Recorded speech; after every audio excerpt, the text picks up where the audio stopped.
Hey, happy Thursday, everybody. Happy Thursday. I see I got some people in the building already. So, and a whole lot of comments. If you're on here, y'all, please get those likes up. Get those likes up. Tag anybody on this discussion or share it with someone who you think may find it interesting. Looks like we got quite a few comments. So I'm pretty excited about today's topic. This is actually a continuation of a conversation we started last week when we were talking about dating preferences are racist. And, we went through the whole live, and at the end, a lot of the commenters there were like, hey, we want to do a part two. We'd like to have a conversation about this. So we are going to have some time where you guys can call in and weigh in and share your thoughts. But before we do that, I want to briefly kind of just bring you up to speed about what we talked about and how we even got to this whole conversation. So shout out to, let me see who that is, to The Beautiful Life. Shout out to The Beautiful Life with the $19.99 on the Cash App. I appreciate you. I really do. I see everybody suited and booted. The swirl course, I ain't gonna like this one. Protest Shay. I've said this before, and I will say this again. I have no hatred towards anybody. I think a person should have the freedom to date and marry whoever they want, whether that's in the race or outside of the race. I have nothing negative to say about that. But what we are doing today is just simply having an honest conversation about what is actually happening today in the dating market. And if we would like to believe that we live in a place or an era where it is colorblind and people don't take into consideration how you look, your race, your ethnic background, all the stereotypes associated with that, we're just not living in reality. And that is what we see in basically some of the different information we went over. So I'm going to bring it up real quick. Y'all, if you're on here again, get those likes up. Again, I want to, give a shout out to The Beautiful Life. I really appreciate it. Also, I don't know if I see Deanie here, but shout out to Deanie. Shout out to Deanie for being the sponsor of the week. Shout out to Deanie for that.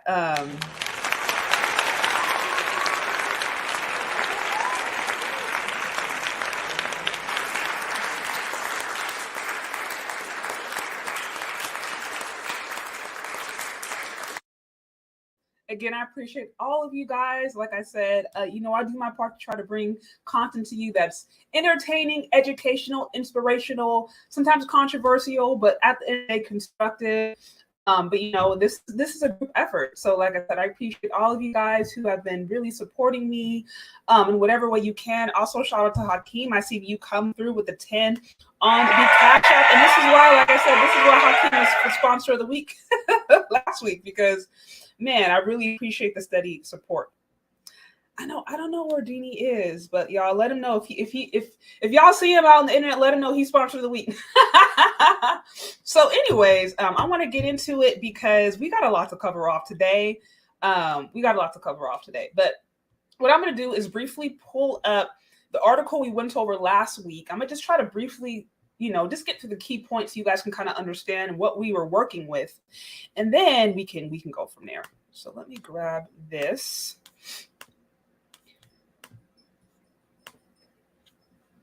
Let's see. Okay.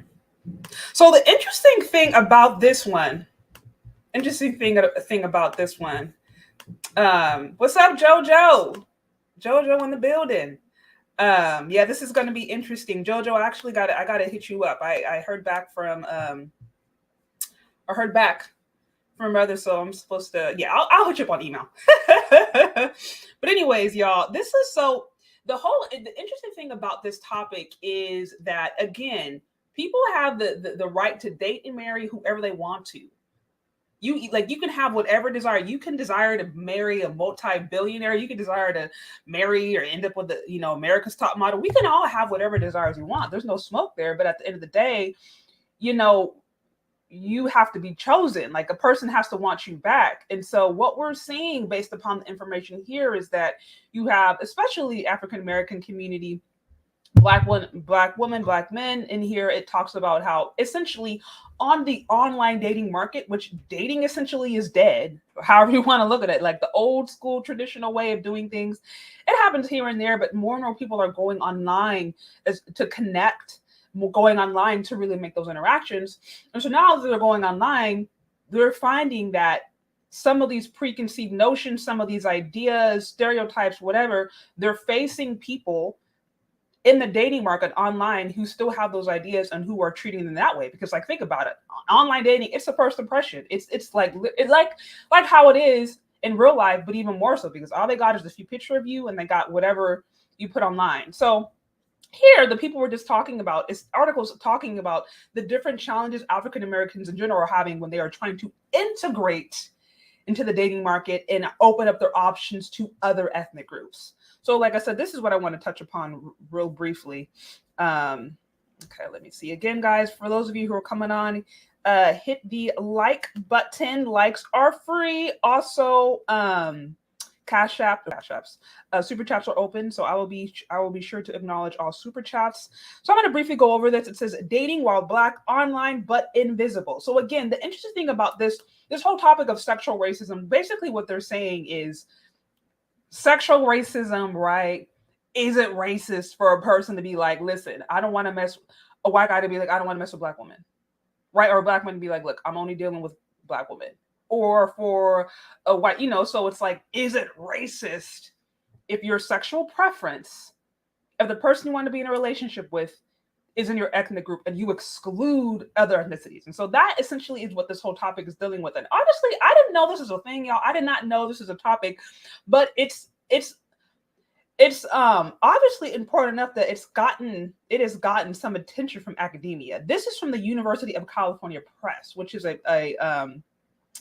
which basically is a press that or blog that works with the different California schools, universities, or whatever. So like I said, it's gotten some attention from the academia at the very least. So to me, that's what was really interesting. Like I said, this isn't just some random,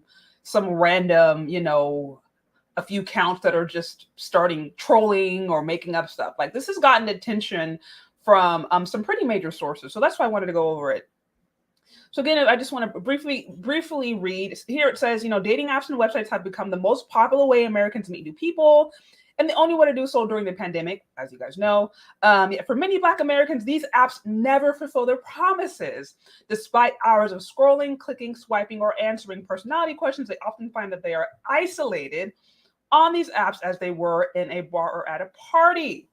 The only difference is that they now have to serve their own drink.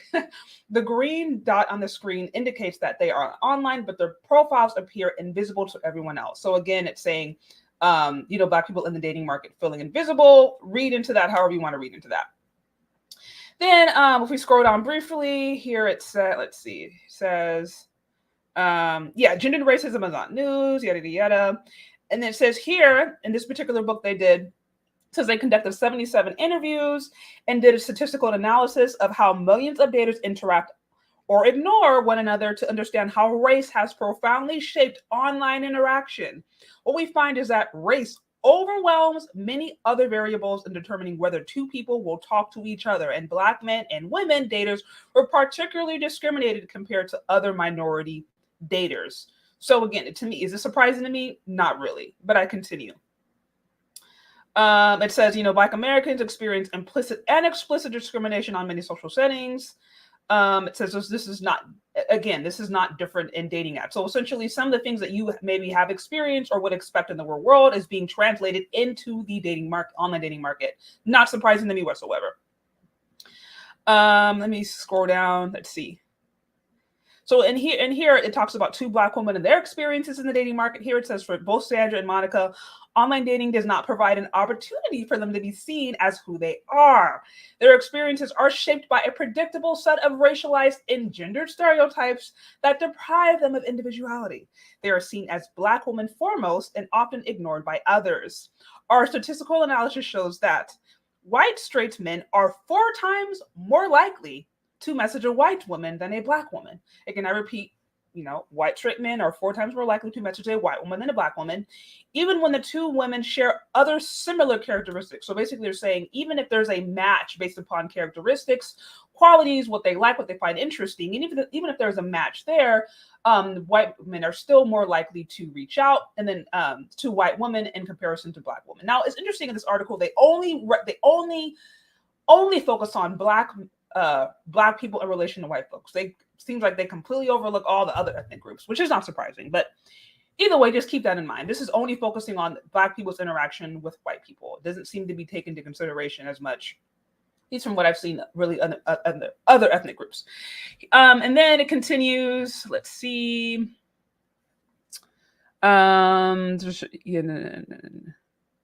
Okay, and then it says white straight women are twice as likely to respond to white men compared to black men. So again, if a black man interacts with a white woman or reaches out, white women they're more likely to respond to white men compared to black men. Again, not surprising. And then it goes on to say that when there is response, sometimes they end up hitting stereotypes.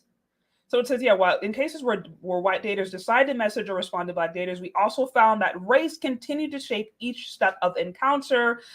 Damien, a 24-year-old gay man, described to us how his sexual encounter with white men usually goes. And then it goes on to say they usually goes into the stereotype of like, hey, I want to see, basically how many inches you have, right? And then Michael, a straight man, had a similar interaction, saying that, if he gets with a white woman, then it's this expectation of he's going to be sexually aggressive. So again, those stereotypes.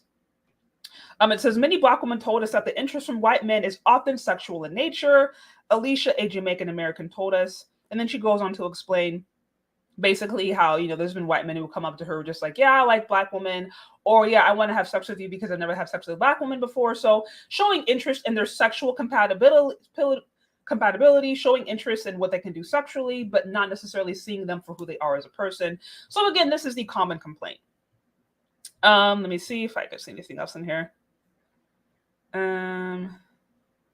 And then here it says, as Nina pointed out, who's one of the people who was surveyed, it says, a willingness to date black women often does not mean an embrace for racial justice. One cannot love a black woman without seeing the struggle black women experience on a daily basis. Alicia is also acutely aware of this difference when sharing her experience conversing with a white man she met on a dating app.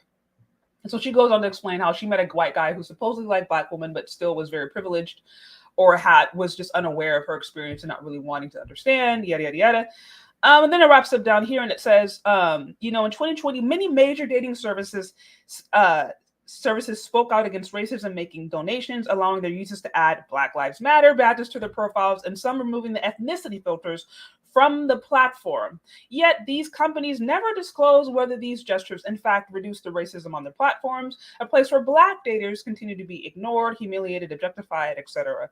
These dating companies should tell us whether removing the filters indeed lessen the isolation of black daters on the platform. Is there more they could implement to address racism on their platforms? Equally important was, can daters themselves do to really, then it says, what can daters themselves do to really see others for who they are beyond their racial category? So that's the whole thing. It's like, okay, what can be done for we cannot judge people by their race, and not judge people by their ethnicity, and just see them as people, and especially if they have some of the qualities, go beyond that to see them for who they are. So that's essentially what that entire article here is saying. And like I said, they actually wrote a book about it. I have not read the book, although it does sound interesting. It says The Dating Divide, Race and Desire in the Era of Online Romance. If you guys want to check it out, also I've linked to the article. So that's essentially what we're talking about, guys. So let's see. Also shout out, let me see. Looks like I got some super chats in here. So again, I want to give a shout out to where'd you go? Eugene Steele. What's up, Eugene? It's always good to have you here. Always good to have you. I appreciate the love and the support. It says, I would prefer black women, but that only means that they are my first choice. I am not ruling others out, yet my mom thinks I'm bigoted. So wait, why does your mom think you're bigoted for preferring black women? I'm wait, help me understand that. Okay, and then I see JoJo in the building again. I see I sleep black and wake up black, and I'm not sorry. How about that? JoJo in with the again, y'all. If you're on here, get those likes up. Y'all get those likes up. So again, that's just a quick recap. Basically, that's just one article that is exploring this idea of sexual racism, and essentially what we're seeing is that Black people who go into the dating market who seek to integrate or date out, they face stereotypes. They face people who maybe just want to see them according to stereotypes that are out there and not necessarily want to engage with them beyond that. So again, this to me, this is not surprising. And this is what I have been saying the entire time. Like I said, I have zero smoke or no issue with anybody who wants to date and marry out. No issues there. My main thing is that we have got to be realistic about what that means. We have got to be realistic about what that means. We cannot pretend like we live in a society where people don't see you and judge you based upon your race. We can't pretend like that doesn't exist, because when you do so, you're being willfully, I think, ignorant, or maybe you really are just ignorant, but that can be incredibly dangerous. And it can also be very disappointing. And so the fact, you had different women in there complaining that there are white men who only wanted to have sex with them. I'm like, well, not surprising. And they would say like, yeah, I've never had sex with a Black woman before. So it's kind of like this whole fetish thing. White women the same way. Not surprising. Of course, I'm not saying this is every person, but if you recognize that, yeah, you still live in a society that very much considers race. I don't care.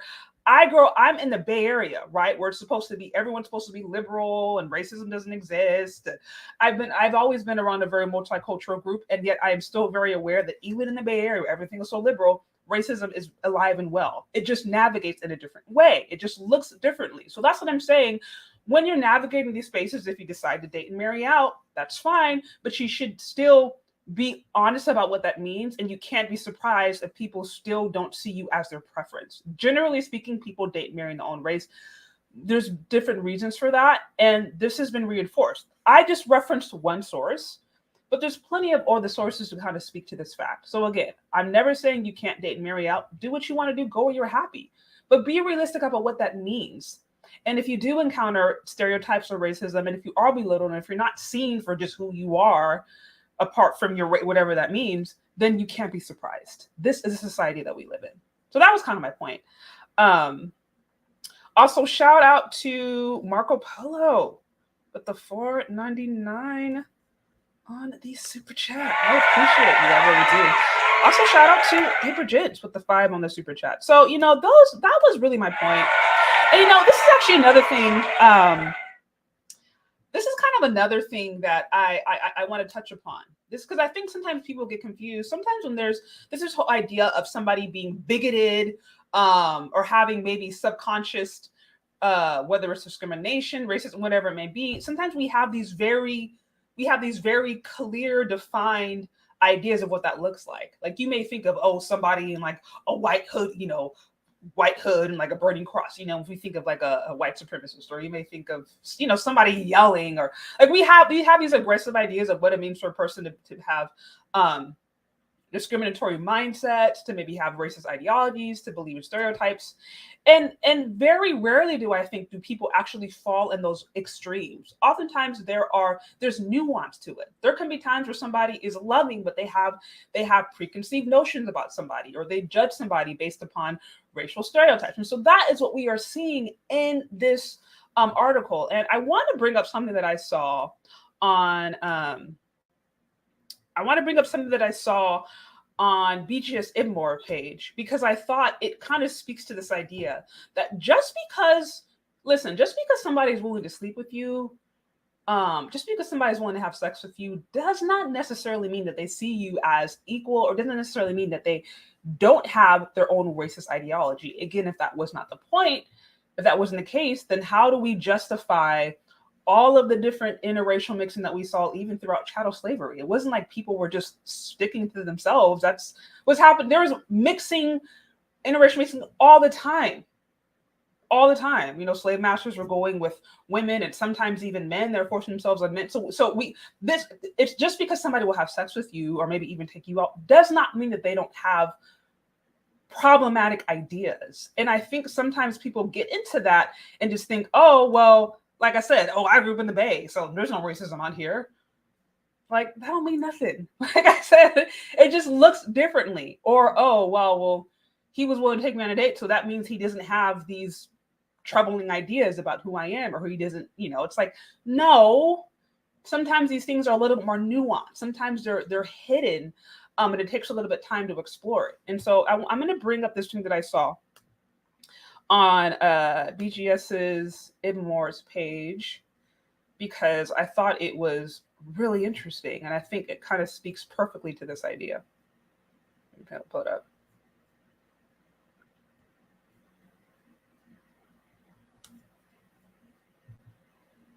So there we have it, folks.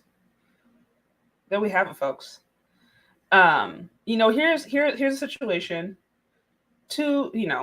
Obviously, some white supremacists going on there with some beautiful Black lovely ladies. And so why do I use this as an example? Like I said, just because somebody will sleep with you does not necessarily mean that there are not troubling ideas or stereotypes, or maybe even fetishization going on. I mean, we saw this, I think it was maybe a year or two ago, the same scenario where it was that Black man who was with the white woman. They had gotten engaged, and their engagement photos was like in a cotton field, and he was pretending to be a slave, and she was like the slave master, and they had this forbidden love. Totally, completely sick. I don't know if you guys remember when that went viral. This was actually, I think, a little bit before I went on YouTube. I remember seeing that. It was, like I said, a Black man. He was a slave, literally a slave in the photos, and she was like the cotton picker or mistress, and it was supposed to be this whole romance, like kind of making that whole scenario like a romantic thing, and it was creepy. And that's what I'm saying. Like, just because people decide to engage does not mean that there's still not these very prejudicial, problematic ideas about who we are that are based upon stereotypes and not based upon the person. And so again, I use this as an example. Here are some guys who are obviously white supremacists, or at the very least have ideology. I mean, just look at it, and they are partnered with Black women. We don't know the whole situation. We don't know if that's the wife or not, but there they are. There they are. So that is what I'm saying is this whole scenario that this I guess article speaks of. To me, it is not surprising. We've seen that all throughout history, and we will continue to see that throughout history. So that is what I am saying, guys. We do not live in a post-race whatever society. We just don't. So if you decide to integrate, out marrying, totally fine. I'm just saying, be honest and realistic about what that means, and be prepared so that you're not surprised.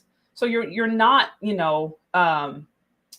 depressed or whatever, because the whole complaint about that entire the whole source that I read, it was based upon basically Black folks being upset that they weren't getting the same love from white folks. That's essentially what that article was about.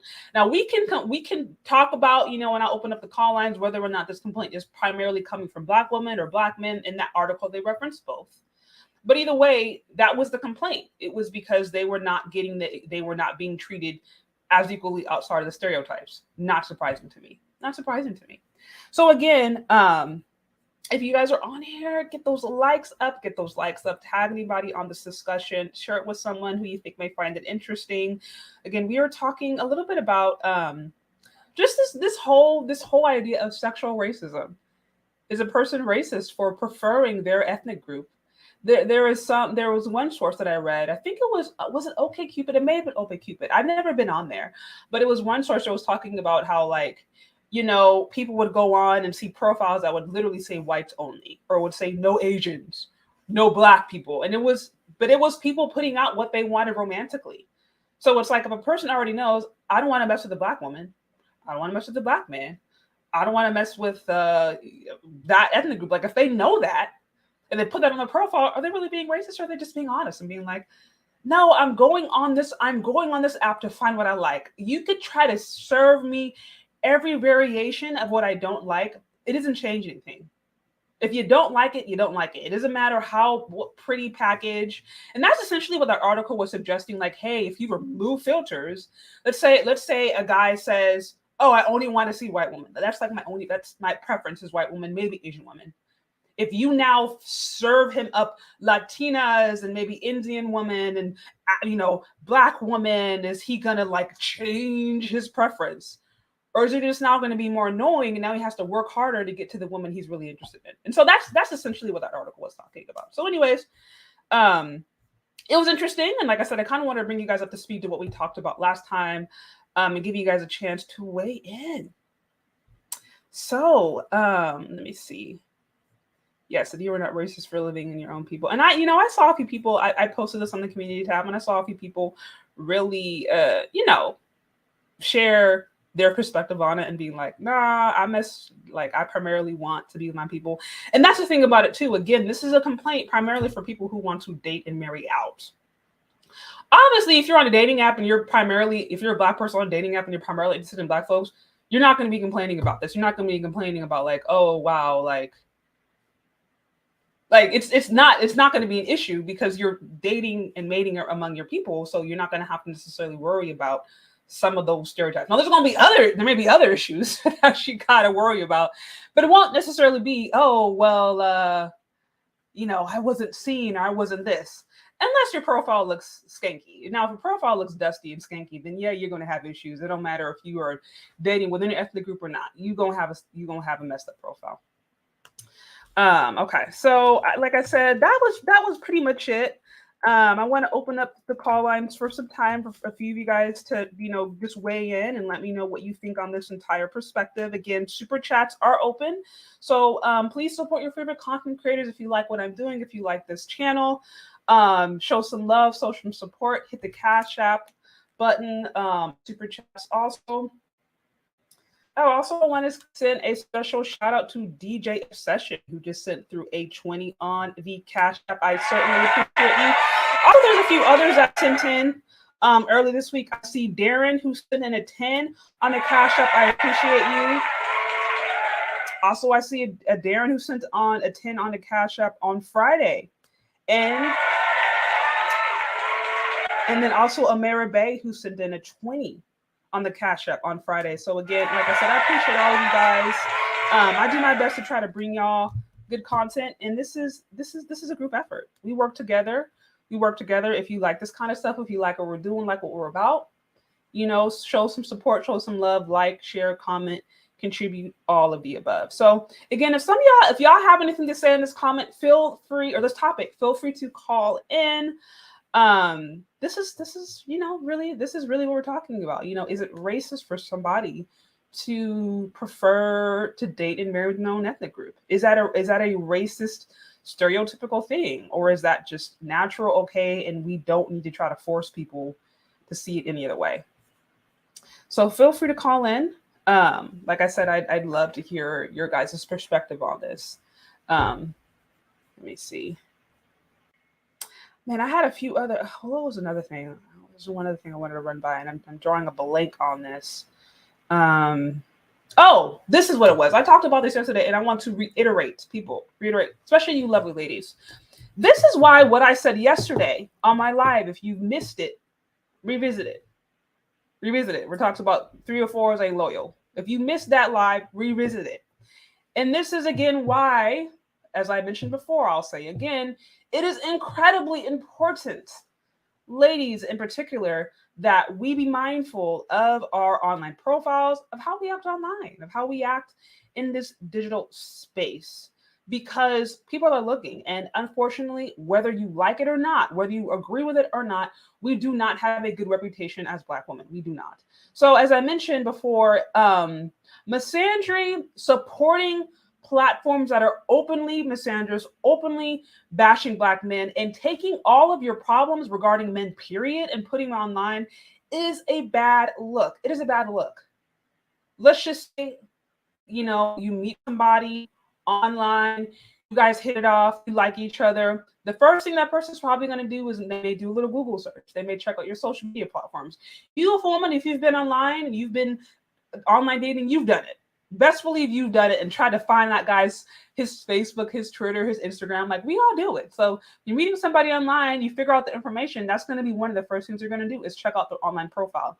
If they go on there, they like you, you know, you guys had a pretty cool interaction. They go on your Twitter and they find that a month ago you tweeted something that says all men are trash, Black men are dusty bullet bags and I hate them, or Black men aren't dying soon enough, or Black men are the problem, like whatever it may be.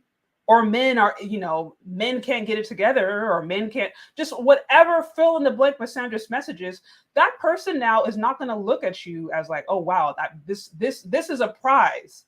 Wow, I've hit the jackpot. He's not thinking that.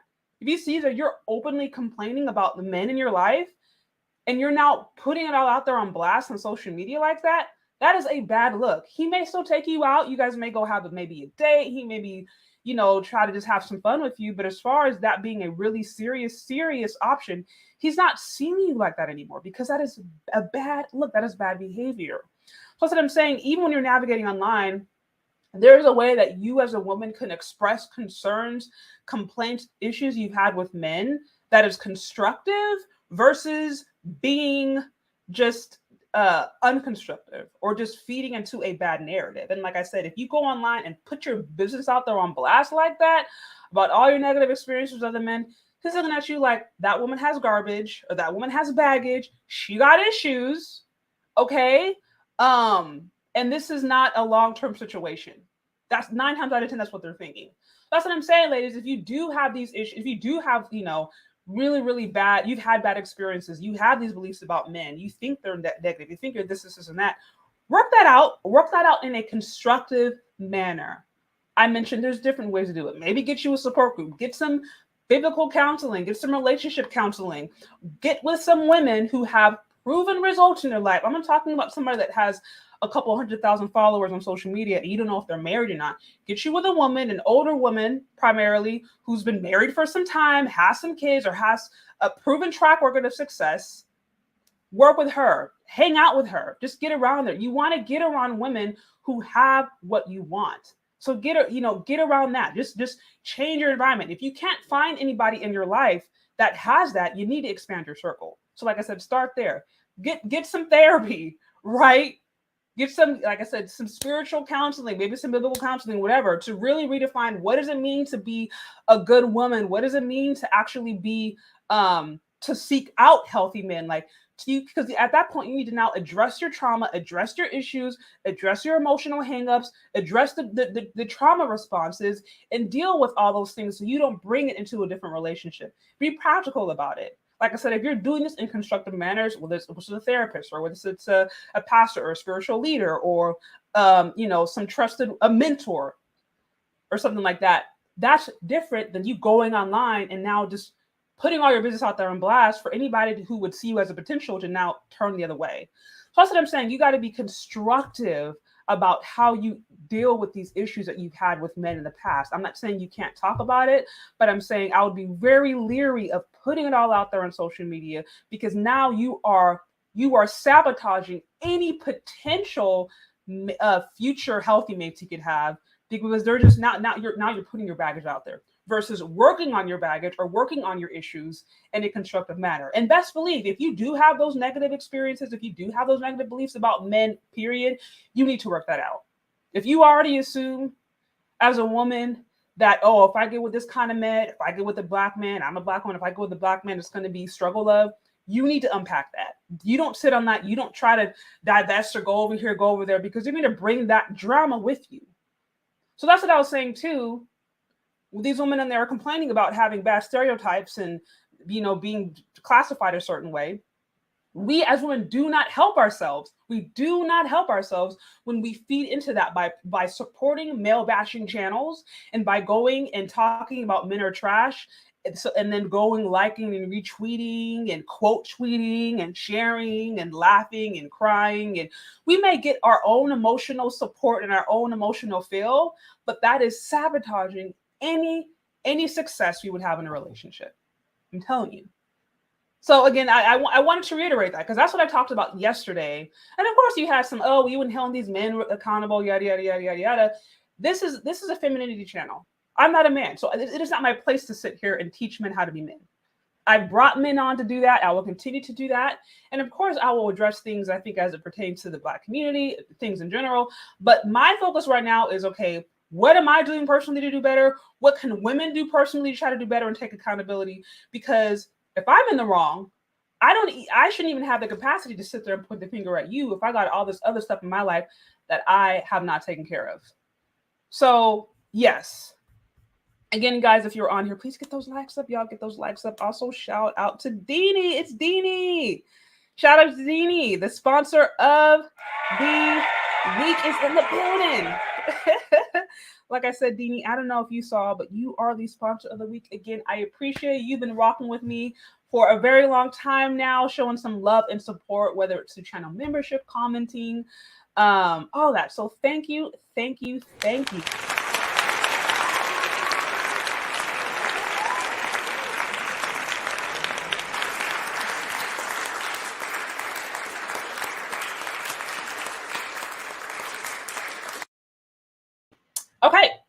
Okay. So now it is time to invite some of these, invite some of these people in the building on here. So, alrighty, let's see what we got. Hey, how's it going? Hey, doing well. How are you? I'm pretty good. So what you got in the topic? So this is one I kind of struggle with a little bit because I generally try to see both sides of an issue, but I feel to say that somebody's dating preferences is racist is just absurd. We all are attracted to what we are attracted to. You know, and it's one of those things where, for me personally, I'm not attracted to most women of other races. And, I'm a Black man. I'm primarily attracted to Black women. I think that makes all the sense in the world. Like, somebody has their preference, of course, they're more than pursue whatever they want. Like, life is too short not to try to be happy. But for somebody to be like, oh, well, you don't want to date white women, or you don't want to date Asian women, or whatever, that makes you racist. No, that means I know what I want. Why is it an issue that, for me to want to choose a Black woman to be with, or anybody else for that matter? You're choosing your mate. That, to attach something like racism to it, I mean, you could technically say that with somebody interracially dating. If you wanted to date white men, or if you want to date Hispanic men, you're excluding everybody else, but everybody isn't entitled to you. It's your body, your life, what you want. Yeah. Totally. So that honestly, when I heard of this the first time, I thought it was a joke. I didn't know it was a real thing. I thought it was just like some term or something that, maybe a couple random YouTubers made. But I started looking into it, and I saw like it was featured in Rolling Stone. There's a few other major platforms I saw really look into this. We've seen this even getting some attention in the academic space. So I'm just like, really? Like, we're really trying to police people's sexual preference? Like, if we haven't dealt with some of the underlying issues that we have in society, of course we're going to see that play out in how people interact. Like, duh, this is not complicated. But even if we assume that we did live in a society where everything was equal all the time, everybody was treated 100% equal all the time, even if we did assume that, like, it would be natural for a person to prefer to date and marry within their ethnic group, just because people generally, at least what I found scientifically, they generally are attracted to people that kind of resemble them in a certain sense. That's just kind of normal. So I don't know. It definitely is. It's I don't know. It's one of those things. I think it might even come from this notion that we're going to head towards some raceless society in the near future, which I never agreed with, but that was something I always heard. And I'm a business major, but I had to take certain electives in undergrad. And when you got into the psychology or the human sexual behavior classes, that was one thing that was always oddly came up in those classes to me, which I thought was kind of this pie in the sky, like we're all gonna get along one day type of thing. Which to me, even if that were to happen, people are so tribal that it would just be another dividing line to otherize people, you know. Mm-hmm. Yeah, no, absolutely, absolutely. So then you would say you just at the end of the day, you just think it's kind of weird for people to try to make it that deep, and like you prefer a woman of your race, and you're like, isn't this normal? So you don't really see this being an issue. I, I, I don't see how it could be an issue.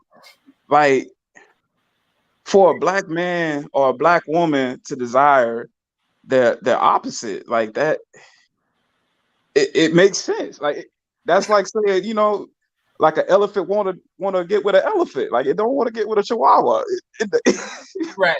It's one of those things. Like I personally I can't see it. I mean, it's like like other guy that comes on sometime, JoJo. Like he's like pro black is everything. Shout out brother, but like I'll rock with him on that one. Like when it comes to dating preferences, like yo, I love black women. I'm pro black in that regard all day, and I ain't sorry for that one. Look like we got JoJo in the building. Actually, I'm gonna add him on real quick.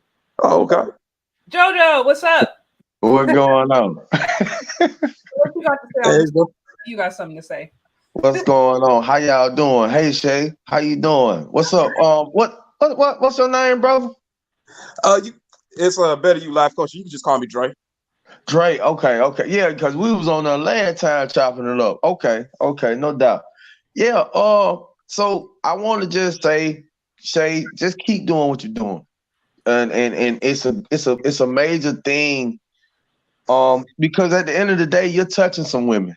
You're really getting them to look at themselves.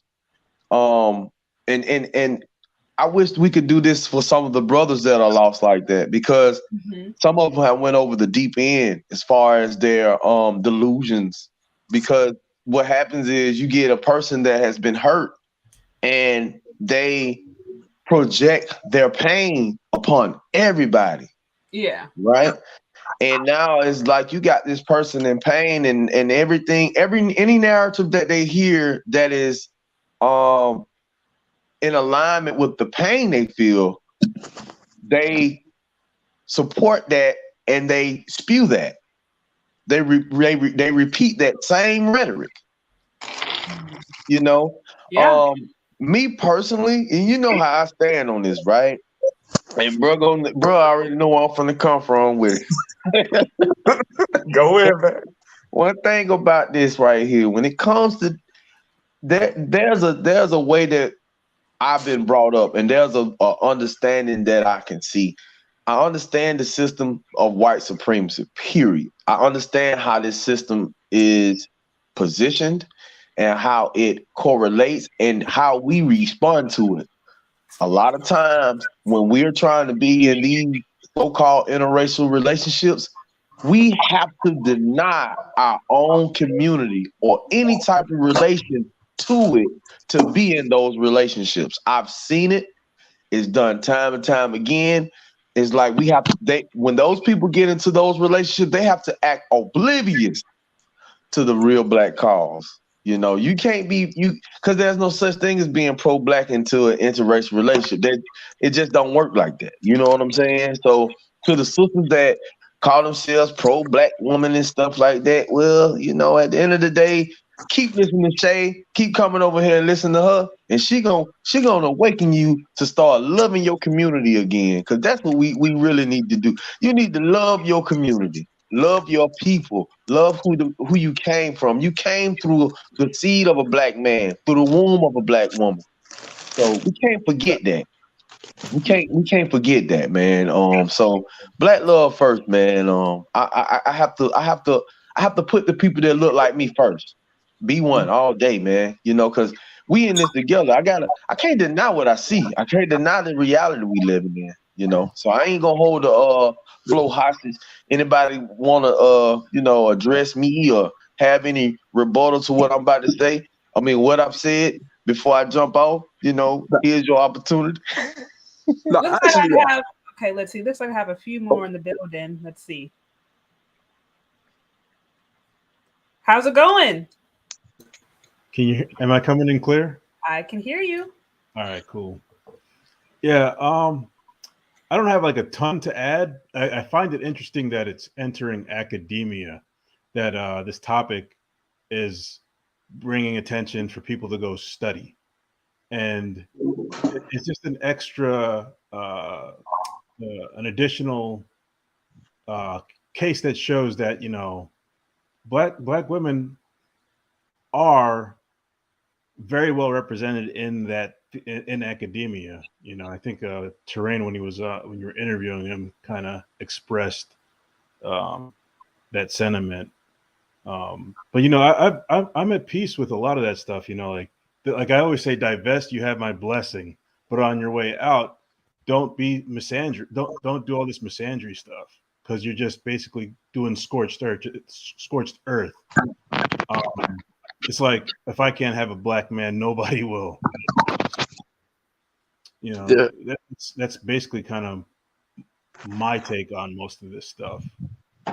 So I agree 100% with both of you brothers. I think one thing that I don't know, maybe I see a little bit wrong, but the thing that I don't get is, in particular with divesters, once you lead a community, I feel like you're no longer our responsibility. I don't know if maybe I'm out of line for that, but I feel like once you get from out, say you don't want to deal with black men anymore, but you want to complain about violence and certain things propagated against you, or certain conditions propagated against you, then you're not on the team anymore. I hear what you're saying. And what's your name again? Just call me Dre. Dre, sorry. Yeah. I hear what you're saying, but like deep down, this is where I'm not as hard body with it, because at the end of the day, they're still black, right? So I see value even when it comes to men, the Pookie and the Ray Ray types, right? Like people are redeemable. Some of these women have very traumatic experiences, and their content is just misplaced, and they're not really getting the therapy that they desperately need. And I don't necessarily think of the same way that, okay, now that they've left, there's nothing redeemable about them. Because to be honest, there are, I wouldn't say black male divesters, but there are black men that I know of personally that have a strong negative feeling towards the black community. But in terms of them being resourceful and a benefit to the collective of black people, I would never throw those brothers away. Well, ever. Gotcha. Let me clarify a little bit.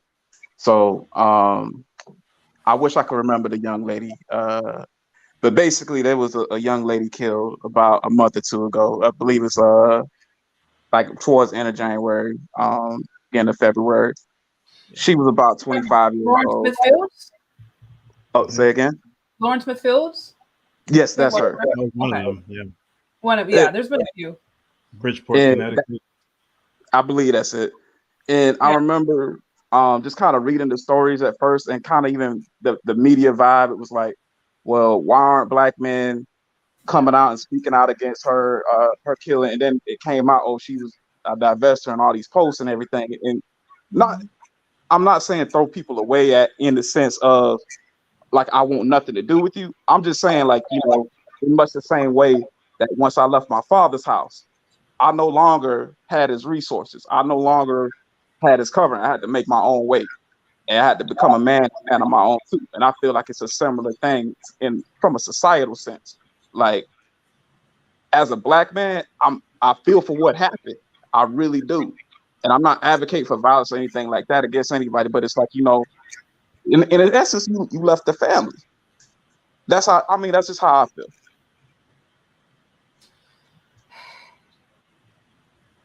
I hear. I definitely hear what you're saying in terms of it's like you're a spoiled child who decides to be emancipated. Okay, you decided to leave. I've got I've washed my hands of any responsibilities. So I completely get what you're saying. But I see like the bigger picture with a lot of this stuff.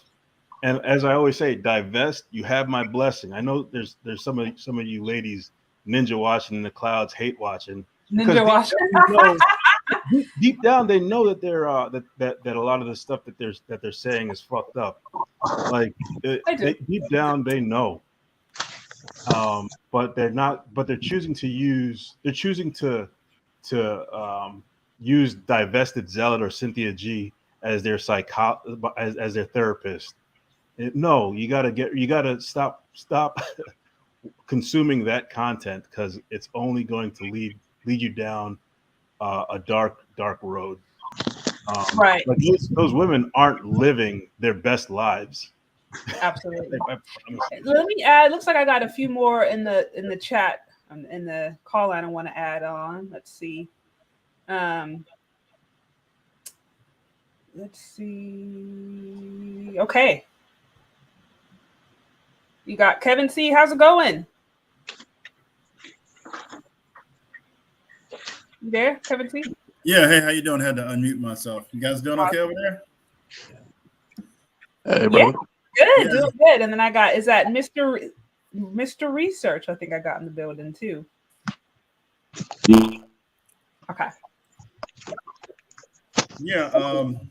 If somebody else wanted to talk, that's fine. I had a few points and I didn't want to stay on very long.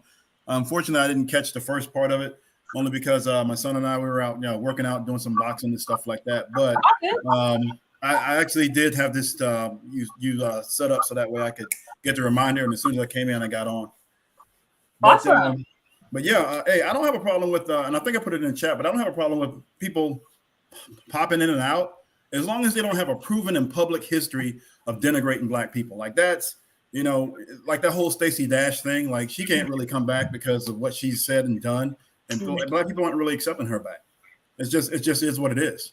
So that's I think that's what and I forget who it was. He was just talking about that, but I think that's a little that probably gives a bit more clarification to what he's talking about. Look, go ahead and do what you're going to do. Get the best person, Black, white, Asian, Hispanic, whoever. But just be good to your people. Don't betray your people because we have enough of that going on already. One of my only issues, and I will say this, I didn't realize that this was as much of a problem as it is. But I have a real issue with, a personal grind, I guess, if you want to call it that, with people who really denigrate people from our own group without looking at the history of what it is we have to deal with, the fact that we don't have equal circumstances and all the obstacles that Black people have to go through, and just dismissing that. It just makes no sense to me because the more I learn about us, our history, the past that we have, and the things that we still have to deal with today, it just doesn't make sense to me that anybody can have the idea that collectively we're supposed to be equal to everybody else and on the same playing field. And we've never had that in this country. We've never had it. We're not going to get it.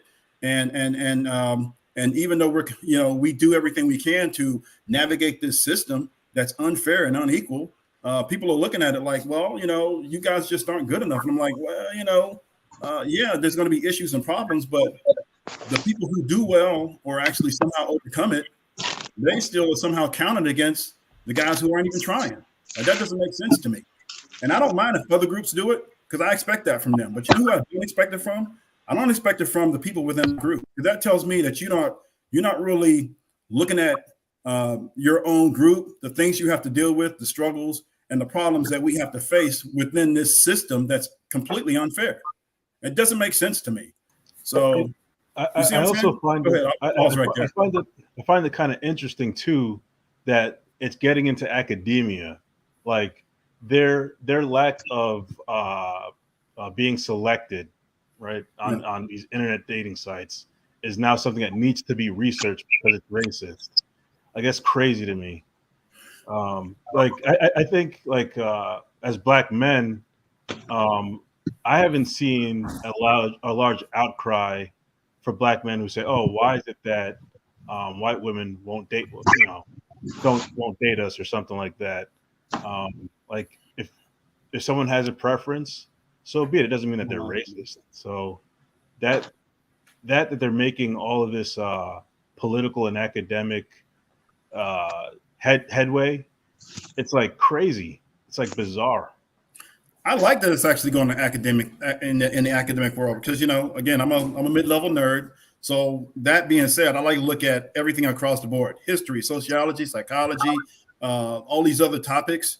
And then I'm not a physicist, obviously, but when it comes to like the liberal subjects, the liberal arts field, and all this other stuff, I'm kind of read into that, politics and all this other stuff. And I'm not an expert, but I know enough to be able to speak intelligently on it. So I would actually be interested to hear what academics have to say. Now, the thing with these folks in academia and these ivory towers is that they have a tendency to look at things from a completely, sterile and just purely academic perspective and not what's happening at the ground level. I just recently got another degree. And nice. One of the issues, I took some classes and I would literally sit there, and I'm the older guy in the class, right? There's 20 somethings and whatever. I'm the older guy sitting in this class going, you know what, professor, this is a good book, except for this chapter is completely out of context with what's really happening on the ground. I think you know this, but that's not what's being taught. So they don't really keep up with what's actually happening on the ground and how things are playing out in real life and real time with, just average person. See what I'm saying? Does that make sense? Yeah, and congrats on the degree. Oh yeah, thanks, appreciate that. But yeah, and just seeing those things, it just I'm real interested to see how much comes out of it because there's already some books that are already out there. Karazin, CK, she actually has a book, and I forget the name of it, but it's a swirl book or whatever, and she's actually been recognized in that field to some extent. So people kind of using her as a reference. And she brags about that, and rightly so. That's a good accomplishment for her. But at the same time, without me having looked at that and getting into the details of the book, I would expect that there needs to be some changes and updates to that.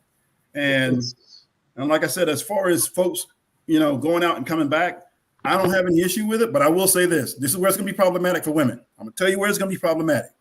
When you come back with kids, you come back with one kid or two, you're going to have a lot of trouble trying to convince a man who is Black to look at that mixed kid and go, well, now I want to, integrate this into a family. Now, I think the only caveat is that if he's been divorced and married, or correction, he's been married, divorced, and he has kids, then you got one or two, you might be able to work with that. But if you just show up with some kid that don't even look Black, or that's Black, but not like dark Black, like maybe you are, I think dudes would look at that and go, no, I'm not playing that game.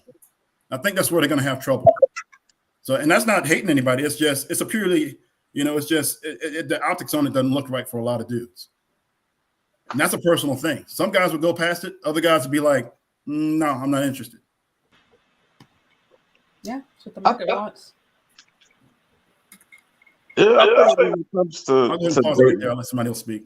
I think when it comes down to the dating with kids, though, I think that's really more so the acceptance of that is really more so age based.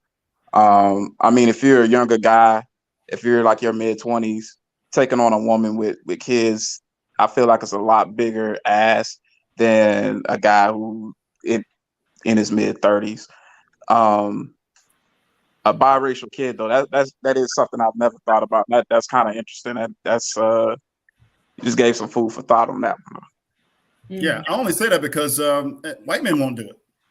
It's very rare that a white man will take care of a kid that's not doesn't look biologically like him.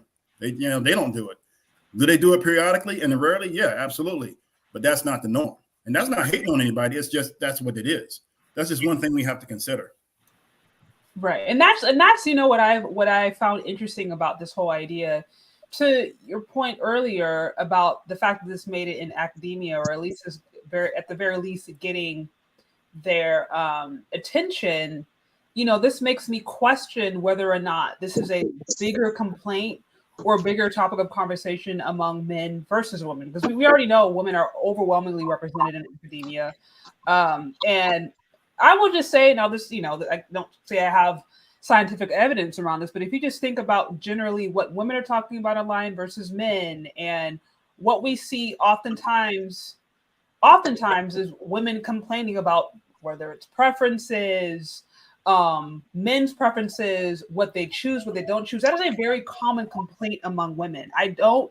We don't often hear men being like, oh man, like you're not going to hear a short, overweight, poor man complain that he can't get a supermodel or complain that he can't get the woman of his dreams. He would be silenced. Men would silence him and women would silence him. They'd be like, what are you talking about? Get over it. And it's like, I think, this is my opinion, but I think generally speaking, men, I think, are better able to navigate or kind of understand a little faster where they rank their options, what they can have and what they don't have, just because I think society is very clear about putting men in check. Women, we don't necessarily see that as much. And so I'm hearing these complaints. I'm like, I know that particular article referenced men and women, but I'm thinking, I wonder if this was driven primarily by women who were having issues in this place. I saw another study that it wasn't based upon dating apps, but it was just talking about dating preferences in general. And it was looking at white men in particular and their dating preferences. And it was written by a Black woman. I'd have to see if I can find it, but it was written by a Black woman who was, I think, was like a professor or something. And she was kind of essentially talking about, this kind of same idea of sexual racism. So that's one thing I wondered. I'm like, is this complaint equally being shared by both sides, or is this primarily driven by women? I tend to think it's primarily driven by women, just because I know how we talk and how we think. Well, and there's well, go where you can go. We don't need to do a study on this, but maybe I'm wrong. Well, if a guy's not getting picked, it's because he's fat, broke, and a loser. And he knows why he's not getting picked, and he accepts that. That's what I'm saying. Yeah. So either and we had this conversation before. Either he improves. Only one thing you can do as men: you either improve, you don't become that nug and stay in that position, or you accept that and that's your fate, or you make improvements so that way you can get the type of woman that you're looking for. You can't be a 4 shooting for an 8. All right, you want an 8, you better be an 8 at the very least, and we know and that. Men understand that, right? Are they accept that, generally speaking, or do you think no? Do you think you see men being like, no, I deserve this or I deserve that? I don't see it, but I could be wrong. I would say for the most part,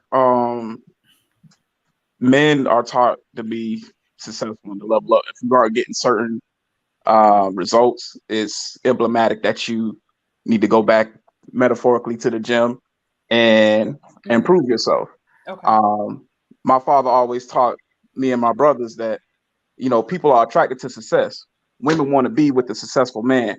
If you're trying to build an organization, people want to see success. People generally want to buy into something that they see is growing and is successful. So if you aren't finding success, it's generally emblematic of you not being successful as a man. That's just my opinion. Fair point. Sure. Say, Sade, have you ever heard of the book "Is Marriage for White People" by Ralph Richard Banks? Yeah. I have, and I referenced that actually. I referenced that in one of my pre-records because I've heard that oftentimes used to essentially create this narrative about Black women that I think falls to a certain extent in that the scenario that is portrayed is a very, very, very, very small percentage of African American women. It talks about how, they get education and they get a certain amount of income, and then they kind of price themselves out of a market. It's hard for them to find Black men. So yes, I'm familiar with the premise of that book. Yeah, the reason why I bring that up, it's like in combination with this, even though I think you just clarified the article was both male and female, but it's like there's a system being pushed to like research Black women's struggle in the dating market or in the marriage market. It's just kind of weird. Like if I was a woman, if I was a Black woman, I would almost feel embarrassed that there's all of these articles and think pieces being written because of the Black Women's Collective of not being picked in the dating market, which I don't really think is necessarily true. I don't see that there's like a bunch of black women out there that just can't find a man. It's just maybe is it the men that they want? I think that's where it gets. I believe, and then after this, I want to acknowledge a few super chats and then let Mr. Research speak. But I believe, there's somebody for everybody. I think on wherever level you're at, like you can find it on wherever you're at, whether you're on a struggle situation, there's going to be somebody there that's struggling right along with you that wants to be with you, or whether you are doing your best, like you can find somebody on any level. I just think it's a matter of being honest about what you can get. And I think that's where I was saying earlier, my humble opinion is I think men, whether it's just through society or just the way that how we treat men and women differently, I think they're kind of forced to reckon things sooner. They're forced to kind of embrace rejection sooner. I don't think women have been taught how to embrace rejection. That's a whole other topic. But because of that, I think men generally know, okay, if I want better, I need to do this, need to do that, and you take it on the chin. Whereas women, that's not really how we are, I think, trained. And so we're not always encouraged, I think, to be as self-reflective and just be, or even take rejection and say, hey, maybe I'm not getting this because he just doesn't want me. And that doesn't mean I'm a bad person. It just means he doesn't want me or he has a preference. That's not a common conversation. It's usually like, oh, he's intimidated by me. Or in this case, maybe the apps are racist or different things, which other than just being like, well, maybe he just doesn't want me. I mean, that's just at the end of the day, that's just not his preference, and that's okay. Well, so, you do have to remember that, remember Neely Fuller Jr., sex and relationships is actually one of the areas of activity, and there is racism, a racial aspect to that. I suspect, this is just, my theory, I'm going to do with Stephen A. Smith. This is my belief, my personal belief, nothing else, but my belief that this stems from the explanation, all this academic research and interest, it stems from the fact that somebody's trying to explain how and why literally, 25 to 30% of Black women are married right now. You see what I'm saying? They're trying to come up with a reason for that. Now, if you're a man and you're out there looking, you probably know, even with all the academic research. There's some factors that are at play in dating and mating and marriage today that weren't in play 40 years ago or 60 years ago or earlier than that. So there's some aspects to all of that. So we're trying to explain how and why people aren't married. Right. So I do want to give Mr. Research a time to speak. Also, just real quick, Mr. Research, I want to acknowledge Jojo with the 5 on the super chat. I appreciate you. I see.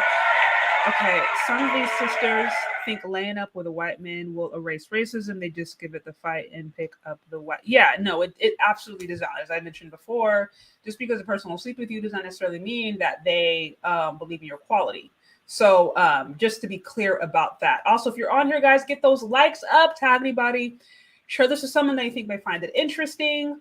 Also, super chats are open, and I also want to recognize Amara Bay again for the 20 on the Cash App. I appreciate you. I really do. Also, did I just see Obsidian? Did I see Obsidian in there? I thought I did. Am I tripping? Okay, anyways. Oh, he is here. Okay, well, shout out to Obsidian for being in the building. It's always good to have you.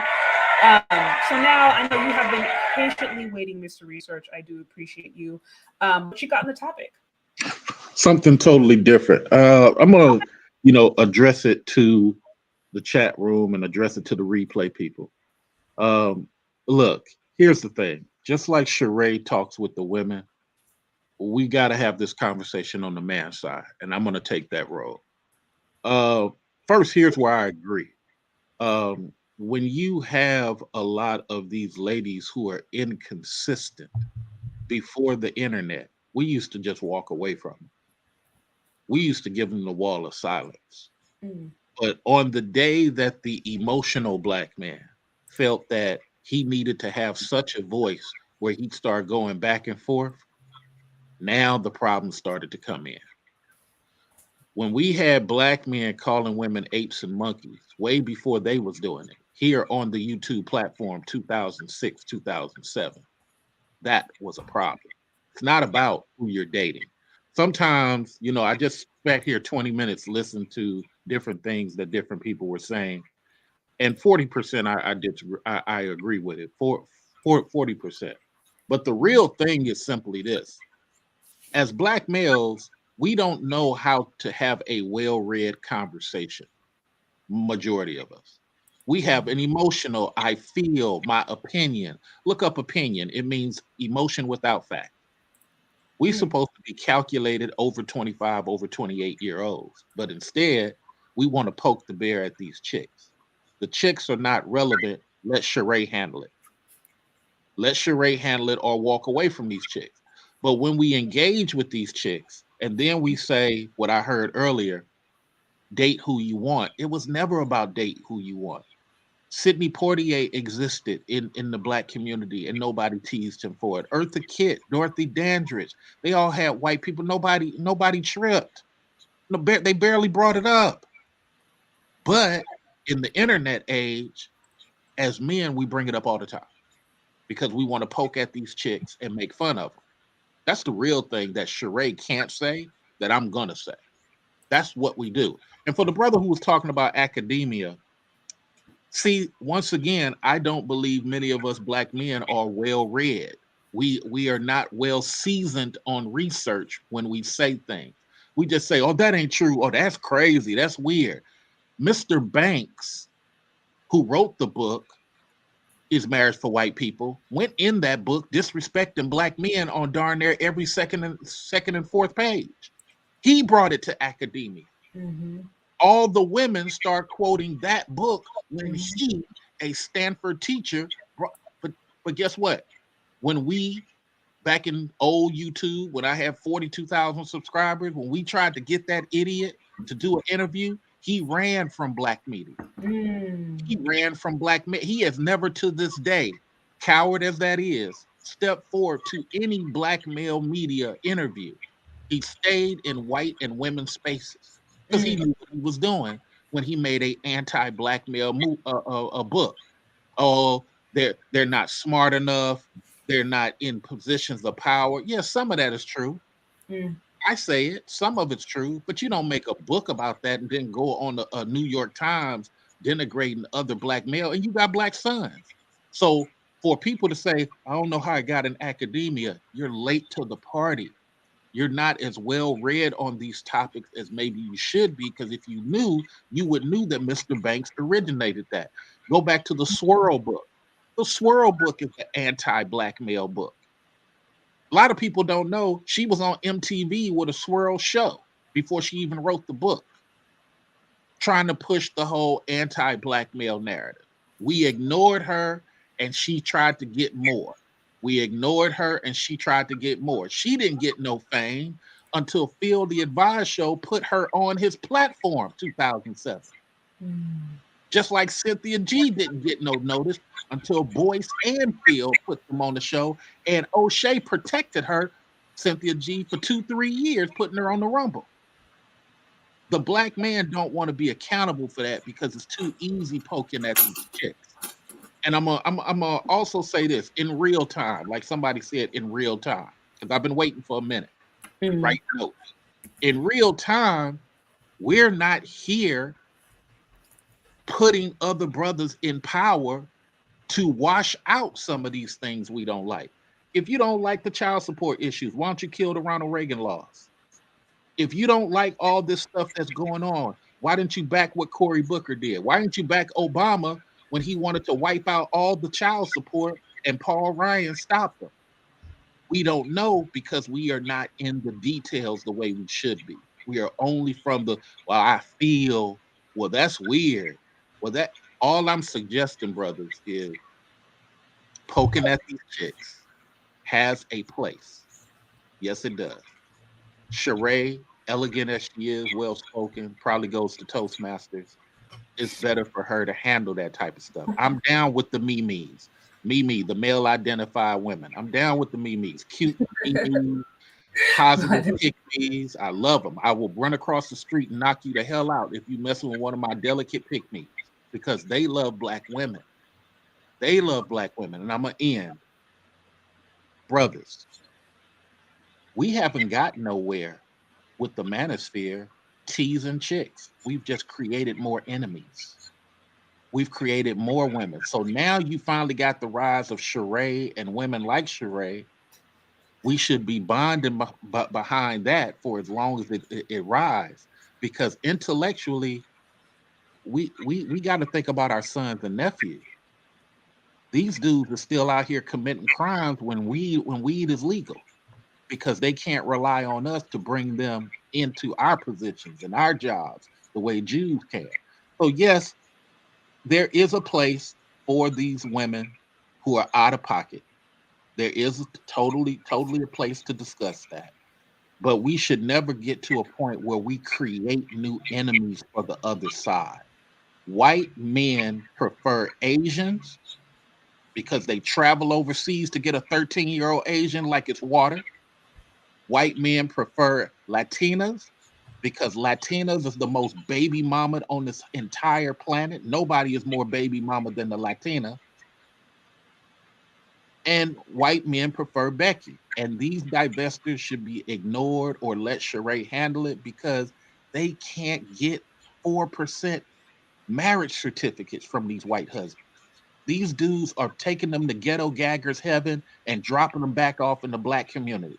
And a black man is picking them up and marrying them. That's really what's happening. Thank you for allowing me to speak. Absolutely. Absolutely. You definitely had a different perspective on that one. Any of you guys want to weigh in? Oh, actually, real quick, I want to, before we do that, I want to acknowledge some of the super chats that came in. Shout out to Kevin C. I appreciate you again. It says, good show and great information. I'm interested in the research that develops over the years on this topic of sexual racism. Again, I appreciate you. Also, shout out to JJ. I see, do you think divestors are damaging Black woman public image? Do you think they are ruining the game for Black women that genuinely want to date outside? That is a great question. Maybe we can come back to that in a little bit. And then also shout out to, I think it's Dapper Gents. I see Black men talk a good talk, but never show their work. So interesting. So do you guys have any thoughts on what Mr. Research said, or also any thoughts on the question here regarding just the image of Black women and divestors and how that's being affected? Yeah, this is Demetrius. Can you hear me? Yes. Mm-hmm. Okay. Well, I'll just pick up where we're at right now. I wanted to address the actual topic, but I could pick it up right here. I don't think that the way that the divestors are carrying it is affecting, I guess, their movement, because I got introduced to the divestors in depth on Clubhouse. And what I realized is that they are a fine-tuned machine at this point with their rhetoric, with their statistics, and they had to get that way to be able to recruit more women. So that's how I don't see it. I don't see it as damaging. I know Pink Pill or Crystal Carrington, she said she was separating herself from the divestors because of some of the rhetoric that they were spewing in regards to if they basically want to take their thing to a congressional level, like on Capitol Hill, and get laws passed, et cetera, that they needed to clean up the talking points that they use. But as far as, and I hope I'm answering the question, but as far as like recruiting and discouraging women, I don't think so. I think that the way they're doing things, I think is actually bringing more women over. I'm to that side because a lot of these sisters are so articulate with their points and their channels. And I seen a sister that was I guess semi-debating you on your show, maybe a couple of weeks or maybe a month or so ago. So they're even willing to go out in the forefront and challenge certain people that are speaking against divesting. I think that's kind of like a rule of thumb. Like, this is a part of your 20 hours of service. Make sure you go out there in the world and debate Black men that don't like us, and practice talking points and being able to hold the ground in this conversation. I have more to add, but I'm gonna just leave it right there. Let me give the brother some information for him to consider. On the surface, it would look like Carrison did that for the means that you just put forward. But when you do the research and the timeline of how that happened, Carrison got divorced from her white husband. So she no longer had proof of concept. Then, on top of that, the Divesters went against her because she had been pushing a anti-Black male narrative for so long. When they found out she was dating a Black man, it went against what she had been pushing for 8 years. 8 years, almost a decade, just for profit, what I call saying stuff for rent money. The other thing you might not consider, or maybe you would do the research on, her all-Black daughter was in a polyamorous relationship with a white couple.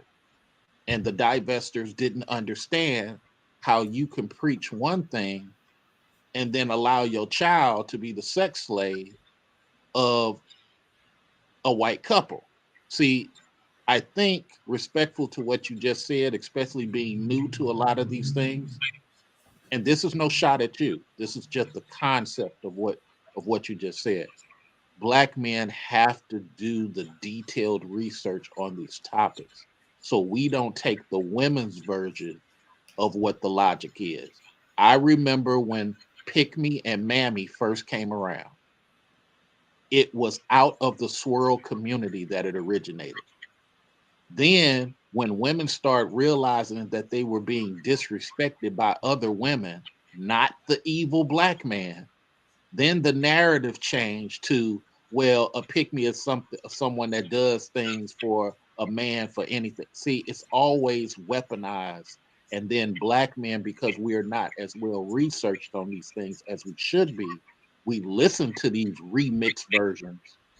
But you're allowed to, have your own theory. I just wanted to add some additional stuff that you may want to research and consider. Well, and I appreciate that. I mean, I was aware. I said, Pink Pill I haven't been on Clubhouse in a while, but they were up there. I mean, I don't know what more research I can do because they were up there every single day. And I might have consistently been on. I would jump on and off because it was a little crazy at times. But I would say the most time I did on Clubhouse, maybe 4 or 5 months straight. And they were up there every single day. They were divesting rooms every day. And Elisa, I mean, the most foul things that you can think of from even gay men, even with the gay men, I don't want to say any names, but I was in many rooms. And I heard a lot of this stuff, and I was aware that Pink Pill was dating a Black dude and divorced her husband. I did not know about her daughter situation. I know she had an older daughter that is Black, but I wasn't aware of the polyamorous relationship that she was in though. But I'm just giving my little piece on what was discussed. Absolutely. And City has spoken with a brother that wrote the book about Black marriages for white men. And I'm not going to quote what he said, but he spoke about that the book was supposed to go in one direction, and then it ended up going in another direction. I don't want to misquote. When he saw that Black men, I think the book was supposed to be about why Black men were not getting married. And then once he saw the Black men response, he switched it and kind of geared it towards marriage being for white people. I know I'm not breaking it down or what the city said, but he just said I just heard him speak about that on his channel not too long. Yeah, absolutely. Real quick, I wanna acknowledge the super chats that came through before I let some other gentlemen speak. Thank you, Christian Hutchinson, for the 10 on the super chat. I see. Okay, most interracial relationships are due to proximity. Dating apps are primal in nature. If you want to date, marry out, it's more likely someone in your network already, not a stranger. Met mine in college. Again, I appreciate the love and the support. There is another one I want to. Okay, also Major Pain. Thank you again for the 10 on the super chat. I found out about Cynthia G on Tariq Nasheed's platform, and she turned on him, and he cut her off. Sin has attacked every man who supported her. Yes, I know you would mention the situation with Philip Scott. I know she had been on his platform many times, and then it just seems like things completely changed. And it looks like, according to you, she's been on a few other platforms. Tariq Nasheed. There was like a total transformation there with her channel in particular. And it was always the black men blindly helping the anti-male speakers. That's my strategic point. That's my strategic point here. Calculated men have to start being calculated and not coming to the party half information, lady logic. You got to have the information, because respectfully, that's how these people got weaponized. I got into an argument with a popular YouTuber, which is how we fell out. I'm not going to mention his name, calling me a MF and all this type of stuff because I made a video on my platform at the time about Cynthia G. And because he wanted to make money off me and her doing a battle, he called my phone arguing with me, and we fell out. I never spoke about it. But it's that type of childishness that when I grab the microphone, I'm talking about with black males, because Sheree can bring up these great points. The white man ain't marrying these sisters. He's hitting them with pipe and he's leaving.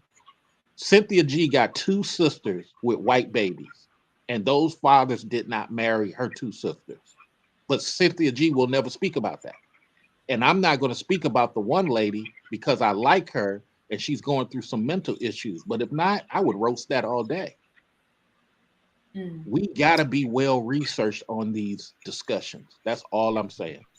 Absolutely. But in effect, I see that you're here with us. It's always good to have you on. What's going on, y'all? So what you got in the topic? Oh man! First, thank you for having me up. I see we got a star-studded cast up here today, and in the chat. And yeah, okay. So I think people forget that we live in an anti-black society. I keep on stressing this. And the brother that said in the comments about proximity, if you're gonna get lucky enough, and I'm talking about the sisters now. I let Mr. Research flame the brothers. Let me talk to the sisters real quick. If you are going to be lucky enough to meet Mr. Magical White Jesus Man and him marry you, you have to be in proximity, and then you have to hope he ain't racist, and then you got to hope his family ain't racist, and then you got to hope they ain't racist with some money. Because even if he's not, if they pull in the purse strings, then you asking them to maybe turn down $75, $100, $200,000 of inheritance, $250,000 of inheritance just for you. See, what I keep on stressing to sisters is I don't talk about their weight. I don't talk about their attitude. I don't talk about any of that, right? Quite frankly, if a dude care about you enough, most likely those type of things, niggas be overlooking that, right? White boys, not so much, but certain men will overlook that. What I'm arguing is the system is so damn racist, these white boys ain't even checking in the beginning. Forget your weight. Forget your attitude. He don't even check to even know you. You're so invisible, it's like, I don't even know how to explain it. Like, I think when people think of anti-blackness and they see what happened to George Floyd and they see what happened to Sandra Bland, they really don't understand how much that also affects your dating and marriage when it comes to interracial relationships. Y'all see that, and y'all see the open racism, and then you still think these dudes are checking, right? Like, we had Daniel Holzclaw out here straight up raping and molesting women, right, with a white girlfriend. This nigga had the white girlfriend and then still molesting and raping black women, right? So, like, I don't,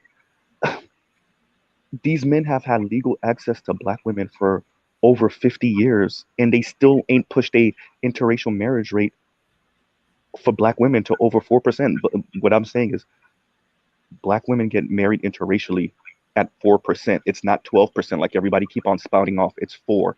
12% is when you control for only married Black women, right? So of course sisters feel a certain way that online dating isn't going the way they would hope when it comes to non-Black men.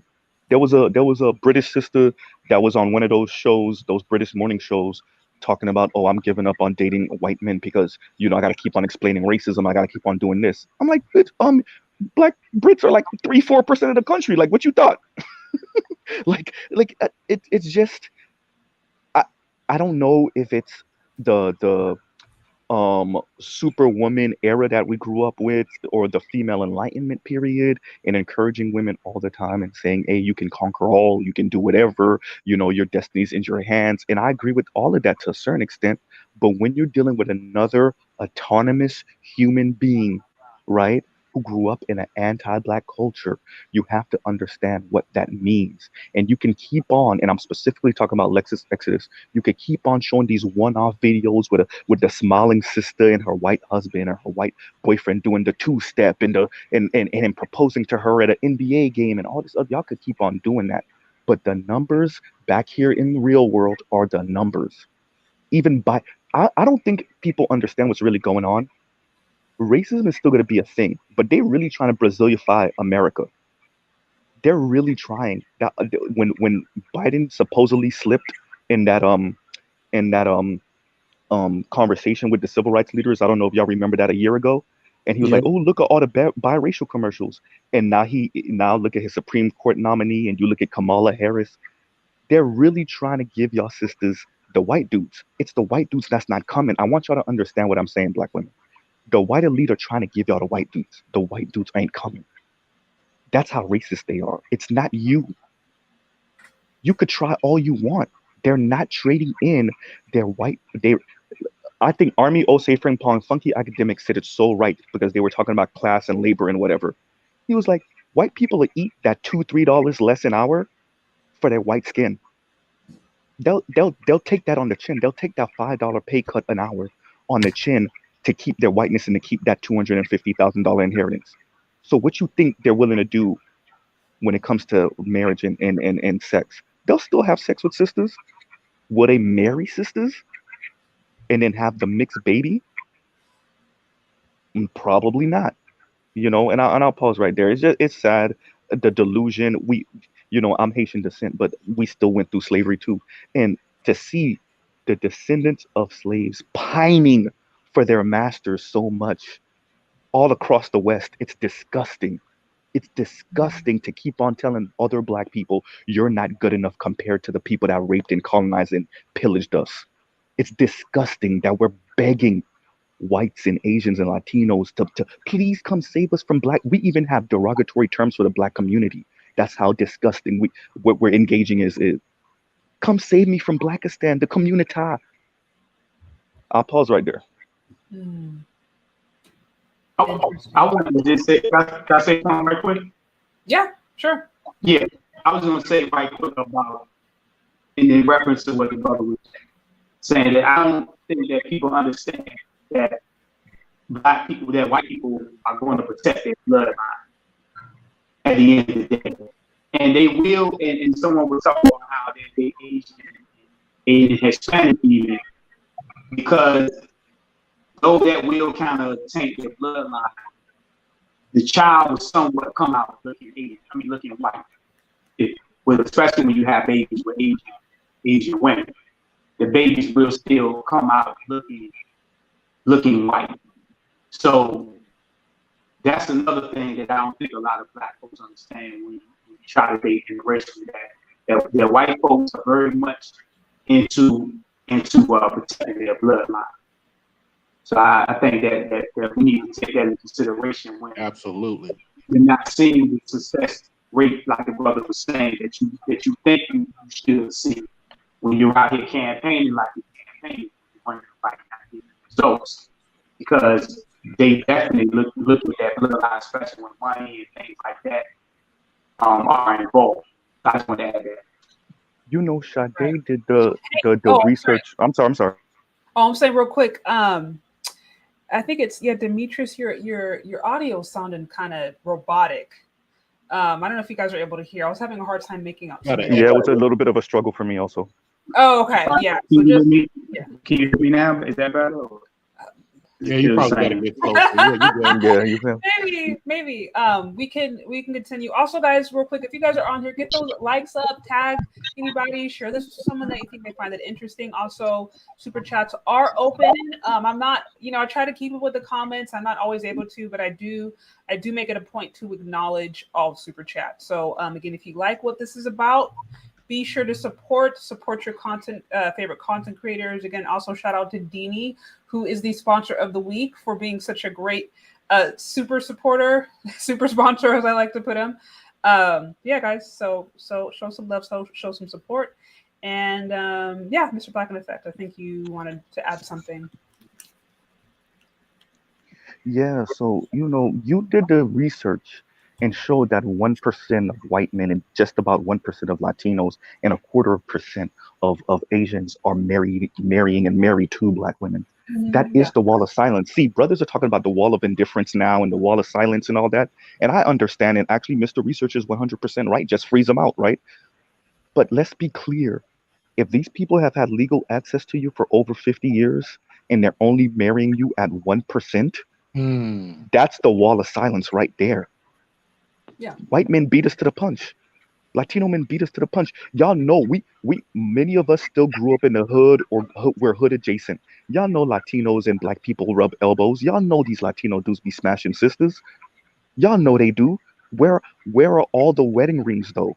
Where are all the wedding rings though? And I'm not right. and out. Any Black woman that hear me speak, it's not to make fun of y'all or chastise y'all. It is to say, are you really paying attention to what's going on, or is your anger towards celebrity Black men marrying non-Black women that great? Because that's what's really chapping your ass, right? Is your go ahead, I'm sorry. Go ahead and finish, brother. Yeah, but no, that is your anger that great? Is your rage that great that it makes you delusional to actually what's going on? Because regardless of what, okay, let's throw you a bone. You increase your interracial marriage rate with non-Black men. Are you prepared for all the problems that Asian women got to deal with Asian men? Right?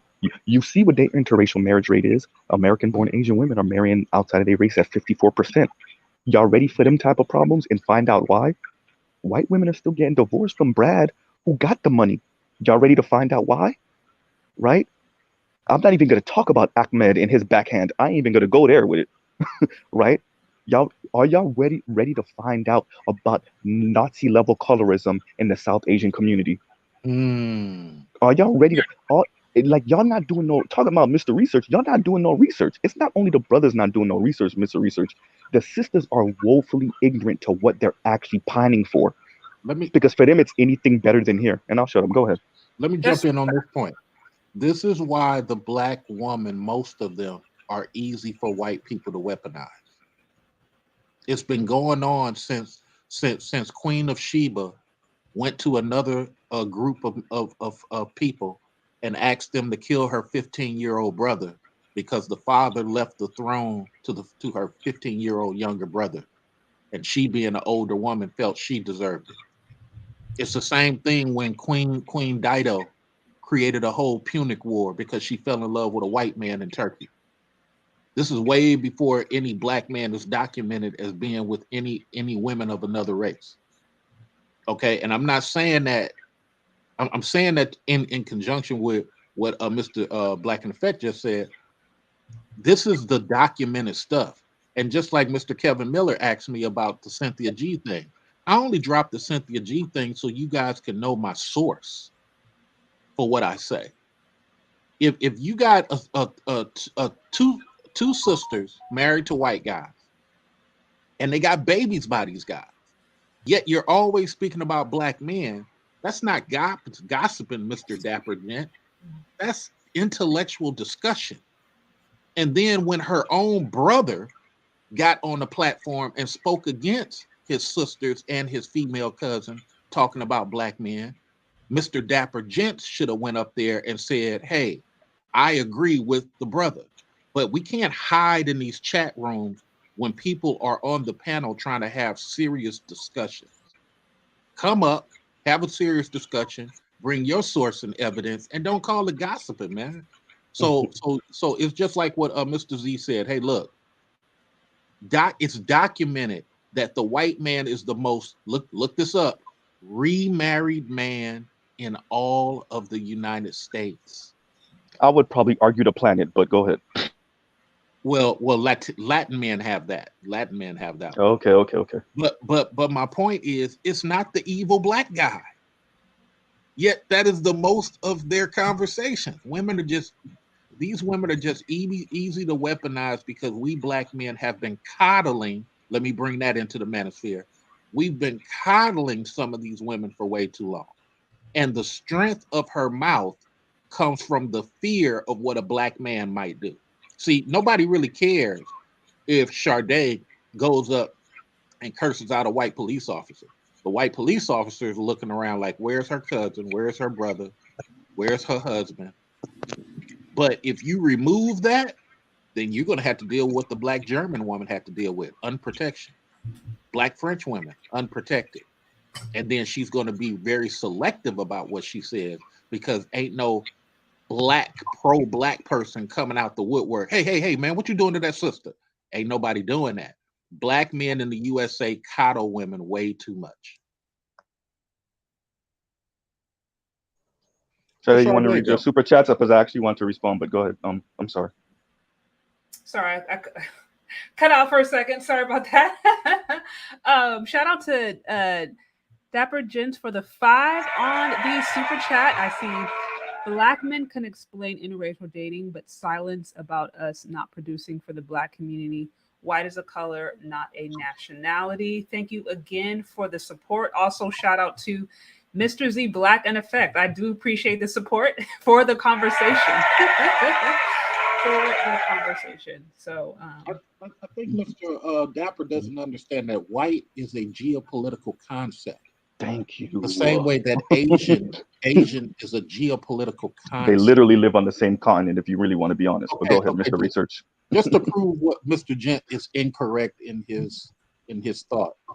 A Russian can come over here right now during the war and easily blend into society and become an outstanding businessman, as long as he hides the fact that he's Russian. That is a construct. Yet, a black guy who fought in every war that America ever had can have his blackness 50% worked against her. Facts. So, Mr. Dapper Gent, I don't know, brother. Anyway, back to Sade. You know, my question to because going back to the article, you know, if we live in an anti-black society, I hear sisters, okay, I'll give y'all the arguments y'all been making for 50 years. Celebrity black men leave us for black women white women when they get on. They're abusive, they're this, they're financially illiterate. I'll give y'all that for argument's sake, just for argument's sake. Okay, that's how anti-blackness shows up for black men. The question then becomes, how does anti-blackness shows up for black women? How does it show up? How does anti-black, if we're all anti-black in this society, white people are anti-black, black people are anti-black, Asians are anti-black, Latinos are anti-black, right? Indigenous folks are anti-black. All right. How does anti-blackness show up for black women? How do they sound? What do they say? How do they act when they get in positions of power? When they start rubbing elbows with Goldman Sachs? When they become the vice president? How do they sound when they become entertainers? When they become Oprah? When they become Gail? I could do this forever. How do they sound when they get their heart broken because they're trying to buy men and then they find some frumpy ass white dude that's living on them? Shout out to Lonnie Love. How do they sound? Huh? How do they sound when they grow up in the Bay Area and they marry some white attorney and they can't have kids and then they get divorced and now they with a white woman? Shout out to Aisha Taylor. I could do this forever. How do they sound? How does anti-blackness sound coming from black women is the question. And what it sounds like is y'all trying to pine for non-black men and then them playing you and using you and all that stuff. Oh, I'm tired of supporting black men. And then these white boys that you're doing better than, that you marry, the Brads that you're doing better than, that you marry, when they get divorced from you, they take you for half and they don't feel no shame about it. None. They doing you like the white women do these black men, and I don't know if y'all are paying attention. Shout out to Aisha Taylor again. I'll pause right there. You know, Sade, before you jump on there, that's an amazing thing he just brought up about Aisha. Aisha made fun of black men for years. Oh, interesting. Okay. And then her architect husband, at the height of her show on The Talk, after she had just said some slick stuff about black men, up and left her and then sued her for alimony because she was the primary winner. Oh, wow. Breadwinner. Not aware of that. She's had nothing to say about this white man taking her to the plane. Then she went and fell in love with a white woman on a lesbian situation. Yep. Thank you, Mr. Z, for having that research, because a lot of people don't know these details. Yeah. And it's sad because Aisha Taylor that's a gorgeous tall sister. That's a tall ass tree, right? Hey, and look, what a waste. What a waste. Looking at her. Even though she's anti-male, I like looking at her. Yeah, what a waste. And that's what we're saying. It's like I'm not once again, for me, and I would argue, it seems from Mr. Research, this is not about making fun of sisters on any front other than saying, like, are you paying attention, or is your anger that great that you willing to scorch earth the black community because white supremacy puts you on the bottom? We got to be very honest about what happened here, right? White society went out of the Atlantic, left Europe, and conquered, raped, and pillaged everyone. And now they've been having their way with anybody they want to have. And what I see from people of color is, instead of us fighting, because I don't really think we fighting it no more. We haven't been fighting this shit for like the past, I would argue 70 years now. We're not really fighting this shit no more. What we're doing is fighting each other because we're mad that we ain't them. I see it in the Asian community. I see it in the Latino community. I see it in the black community, right? Everybody's fighting because why didn't you rape, murder, colonize, and pillage? And I'm sorry to keep on using the R word. I'll say grape, but why aren't you graping and pillaging and robbing and killing so that I could be Miss Anne? I want to be Becky too. Why couldn't you go kill and colonize them so I could be Becky? Y'all want that top 20% white womanhood that bad? Okay, so here's the point with that, is that other cultures actually built civilizations without having to do all of those things. All right, they weren't, and people have to understand what drives that behavior. All the lying, the cheating, the stealing, the unaliving, and everything else. It's driven by genetic. Dr. Wilson talks about this genetic annihilation and the fear that they're going to be wiped out. So in order to prevent that, you have to control everything. But in order to do that, you have to be violent. Everybody else is able to build a civilization, to be civil with other people, and to actually interact with people from other regions. Not all of that. We were able to do it. Africans were able to do it. Asians were able to do it to some extent. Even in what we refer to now as the Middle East, which was Arabia at one point. I mean, everybody else was able to do that. They're the only group that had to do that, and it's actually related to the idea and the concept, or the theory at least, that their concern is if they don't do those things and get control of all the wealth and the resources and able they to won't have be around, then they won't be around. Nobody else is out here running around thinking, oh well, if I don't really control everybody else and dominate and beat everybody else and push everybody else around, then I won't be here. That's not how everybody else is. And I'm not saying we don't have it in us. I don't see that as a good way of doing business. I personally don't see it as a good way of doing business, and our history shows that we don't see that as a good way of doing business. I mean, well, there's the Iceman Inheritance. It was written by a white dude, and he said that in the book. It's like, because they evolved in this cold, in this ice, in this type of tundra situation, it screwed them psychologically, and they have like this weird it's almost like it's scarcity mindset to the max, right, to the nth degree, because they like think about being trapped in Europe during the Ice Age, and like you're stuck there, right? And you're just going thousands of years. I mean, not thousands of years, but hundreds of years, a few hundred years in that ice, evolving in that ice. Compared to us when we're in Africa, and this is a time when it wasn't so, the desertification of Africa wasn't so great. We're living in abundance. And they're in the ice. So when that ice melt, what you think gonna happen, right? And George Carlin told y'all, when them blue eyes, and that's a white man, George Carlin told y'all, when them blue eyes sailed out the Atlantic, it was a wrap for everyone, right? And so you fast forward a few hundred years, well, not even a couple thousand years later, and look at how people of color sound about essentially wanting to be these people that have a fucked up psychology, right? That's the part to me. That's sickening. The fact that we're pining for it, right, and comparing each other to these lesser people when you really look at larger human history, and I'll pause. Yeah, that's just it. We don't want to be them. Well, we want to be successful if you want to look at it that way, but we don't want to have to lie, cheat, steal, murder, and all the other things in order to get that. That literally is not the way to do business. And remember, and somebody else spoke to this point, and I'll say a couple things and I'll dip out because I know other people want to talk. Is that Black people, we have to look at everything through the lens of racism. And I know it's tiring, I agree, facts, exhausting, but it is what it is. And this idea that somehow we're supposed to be, because I've actually heard women talk like this on some of these other channels, and I'm like, how are you expecting us to do what one group in particular did and everything associated with the violence to get what they got? We're not going to do that. Now, we may look at it, we may go about it a different way, but we're definitely not going to go about it that way, because it's not about being morally better and all this other stuff and everything else. It's just not the right way to do business, because look at how they're paying for it now. Look at how they're paying for it now, and how and what they're having to deal with, and all the pushback and all of this, these white comfort bills and everything else that they have to, use to protect themselves from just criticism. Nobody's even doing anything to hurt them. We're not really even, I mean, we only react to what we get as far as any mistreatment, but we're not really actively going out looking to hurt anybody. No one's doing that. We only respond to what we get, the negativity that we get. So we have to push back on that. And now there's even laws coming out. So, hey, we don't even want y'all doing that or criticizing us for how we're mistreating you. No, we're going to literally like, what are you talking about, man? What do you mean here? How would you expect us to be kicked around and not respond to that?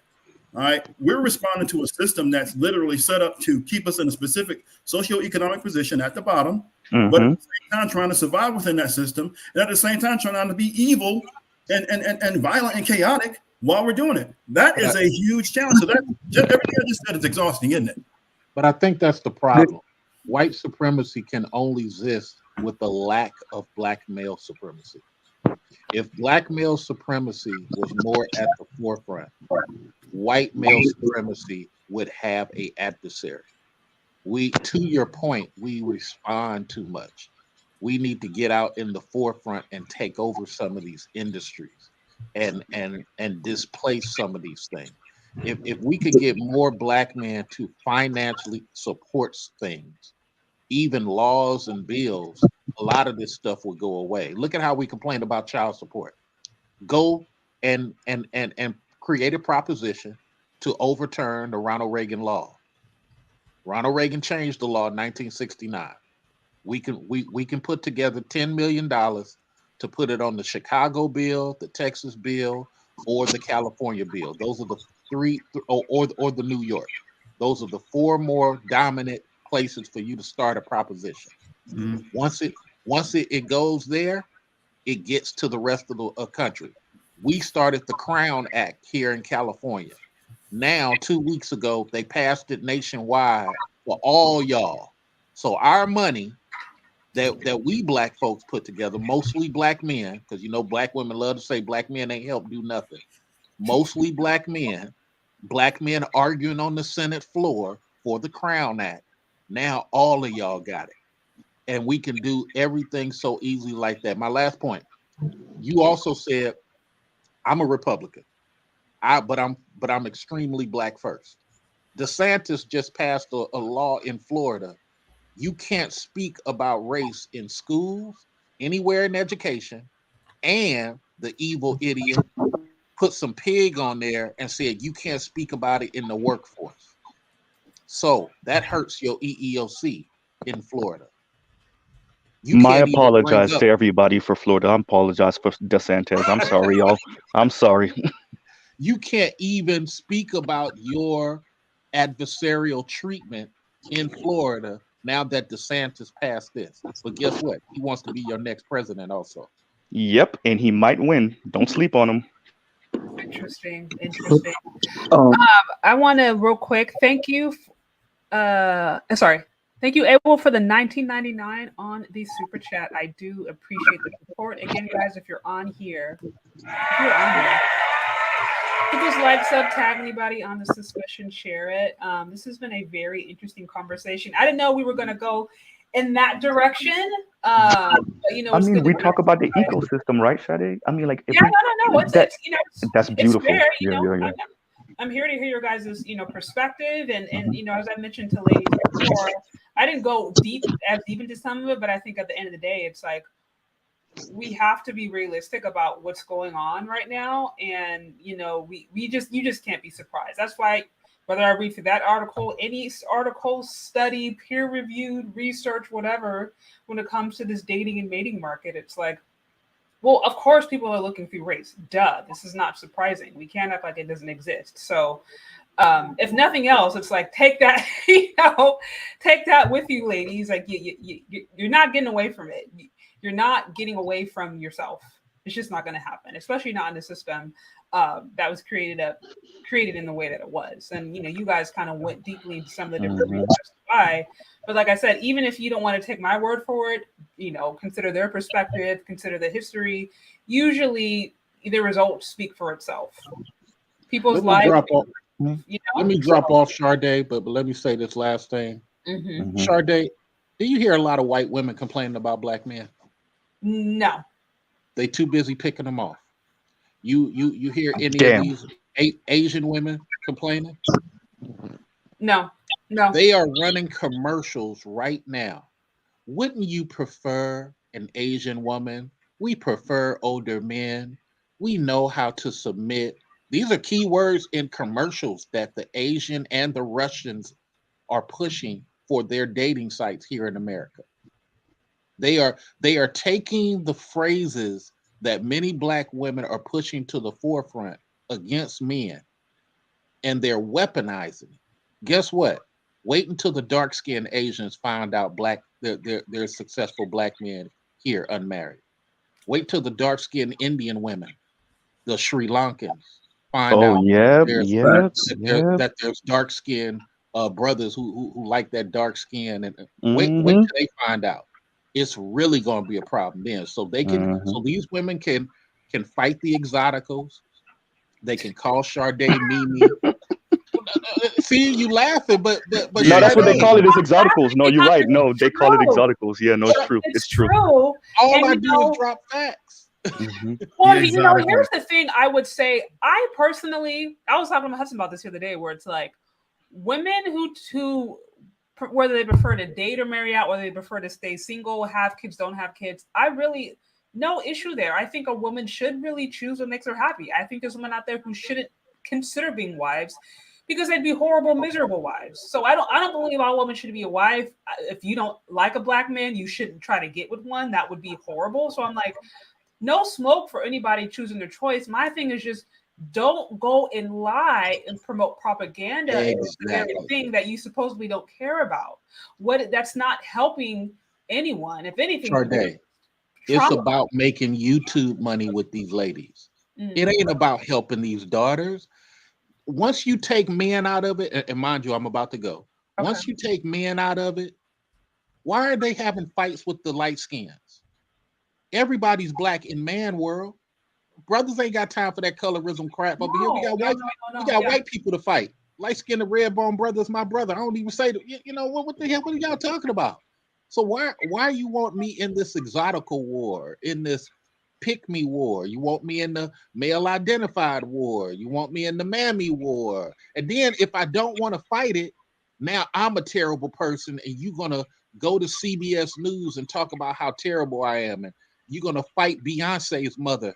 And if she try to make a movie celebrating black men, it's like, look, silly. Look, what I'm gonna do, I'm gonna have a surrogate baby. I'm paying $30,000 for a woman from Wharton, a nice, tall, dark-skinned mathematician to carry my child.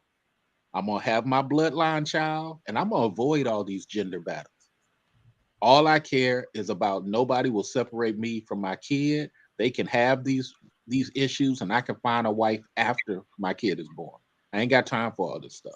Thank you for allowing me to speak. Thank you. Mr. Research think he Michael Jackson out here. You hear this? Just go pay somebody. You better get in here in the chaos with us. Also, shout out to, is that Steven with the 5 on the Cash app. I see. Why don't Black women ever have any smoke for white men? Very, very, very good point. I think that in and of itself is a completely other. That's a whole nother topic. So I have about a dozen talking points that relates to that. I won't get into it. That's literally a whole nother show. But that's really one of my biggest issues with the Swirler Divester group is the insults and the denigrating, you know, a specific group of men, their own men, while at the same time not having any smoke for the dudes who they're trying to get at. And I understand that while those same guys are actually harming them and disrespecting them. That's crazy to me. That's crazy to me. So that would be my personal thing. Right. I'm gonna have to leave in a little bit too, because I know you guys are probably gonna close this out in a bit, and then some other guys want to talk about. So the whole point of this whole divesting swirling thing is at the root of it is finances. That's really what I'm getting at, right? That's, you know, the idea is that, well, Black men don't have this and Black men don't have that and all this other stuff, and which, you know, if you look at the statistics, we know that's not necessarily true. I mean, I think at this point, even the American Enterprise Institute actually says, you know, 60% of Black men are middle class or better. And then we got, you know, then we talk about Black men who have criminal records. Well, that's not most of us. That's like about 1/3. And when I look at all that, I'm going, well, if you got guys that ain't got it like that, but you have other men who are in the group who are actually doing well, even with everything that they have to deal with, then why aren't we looking at those guys? Why aren't women picking those men? Why aren't those guys candidates? The ones who are actually good husbands, good fathers, the ones who are, you know, have the really strong potential for providing, protecting, leadership, all the stuff that women are looking for. Why is the focus on the guys who we don't want versus the guys who are actually available and actually making it? That is a whole nother thing to me. That's a whole nother topic. And I've touched upon that before. I think there's multiple reasons for that, but that's another topic. So I appreciate you being here and hanging out. It's always a pleasure to talk with you, Kevin C. Appreciate your support. Like I said, you're welcome on anytime. I'll make my closing now too. Shout out to the brothers that went before me. Okay, let me make this real dark and ugly before I jump off. I'm sorry. I gotta do it, right? because what's coming down the pike, y'all got a taste of it with hyperinflation, and I know you out there in California with y'all $6-7 gas all day, but over here in the East we ain't used to it. Okay, we are not used to it over here on the East. $5 got us crying right now, right? So it's about to get real dark and ugly. Let me tell y'all what's going on. Your government is retreating and corporations are eating everything up.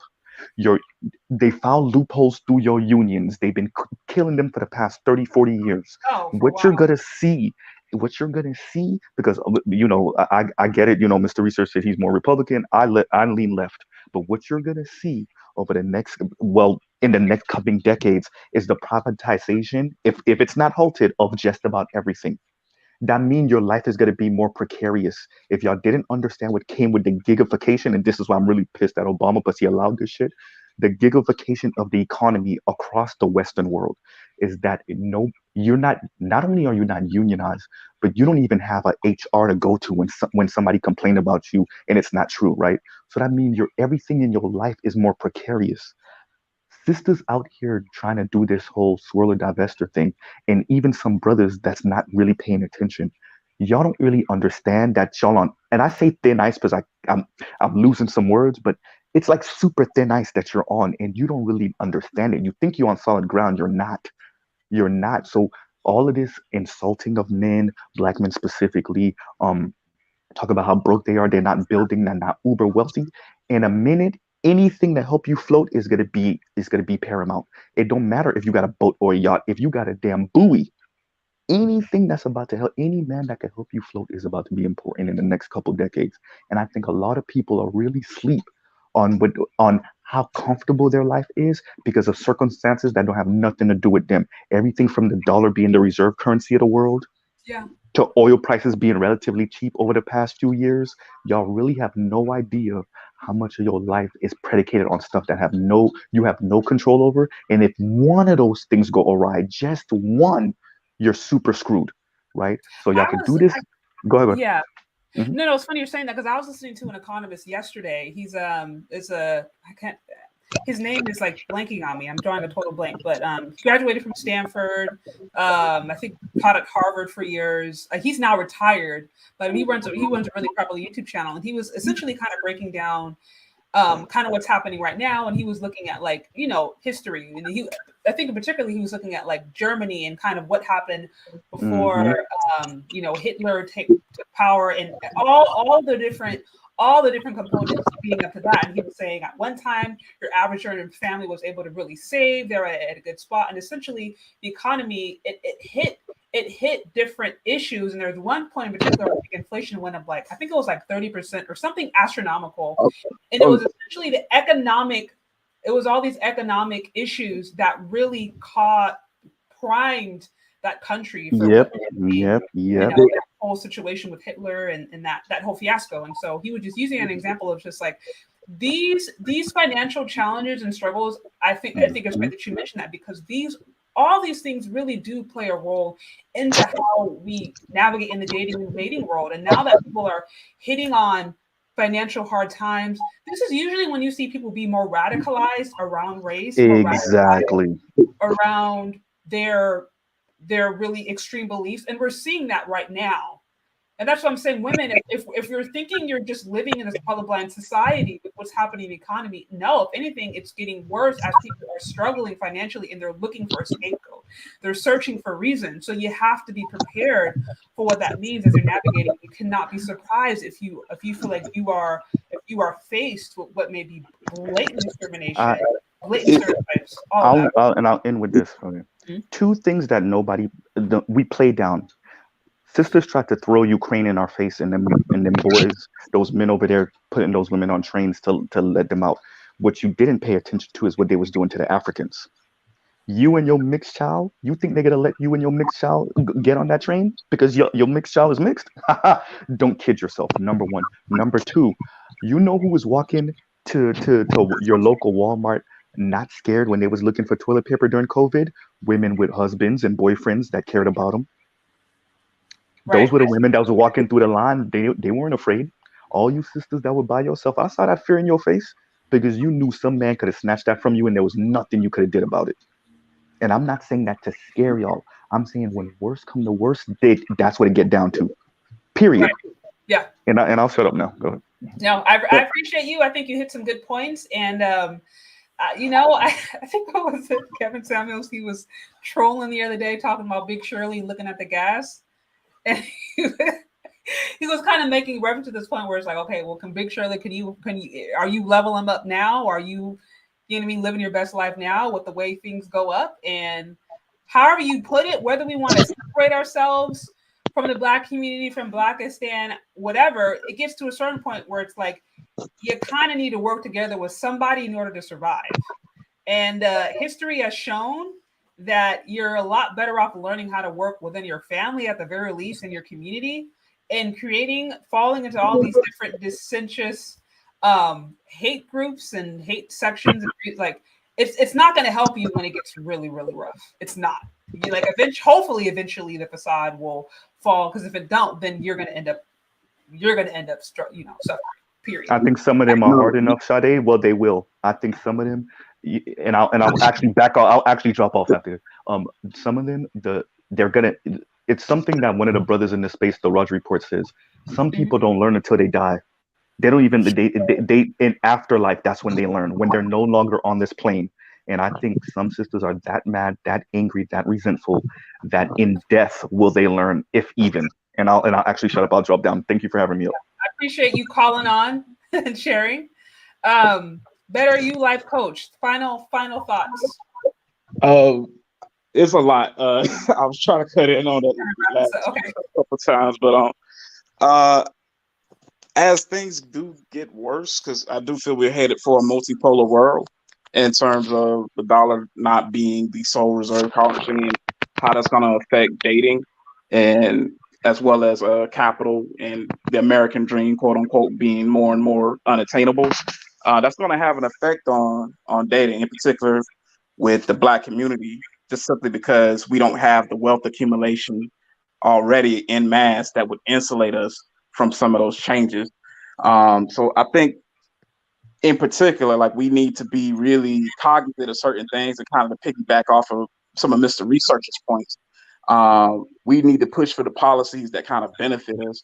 And then we also, as socially, from the aspect of what's happening now, like, we need to be aware of certain things that's going to be coming down the pipe, and be as prepared as we possibly can be for what's coming. Because if some things don't go right, kind of like how some of the previous callers said, it could be a whole lot worse. Because even in your example of Germany, the Weimar Republic, it wasn't 30%. They would have loved 30%. It was thousands of percent. The inflation, yeah, it was something crazy. I don't remember, but I know the inflation went up to such a point where it was like people were suffering. They needed a scapegoat, and that was kind of like the perfect setups, the perfect storm for what eventually happened.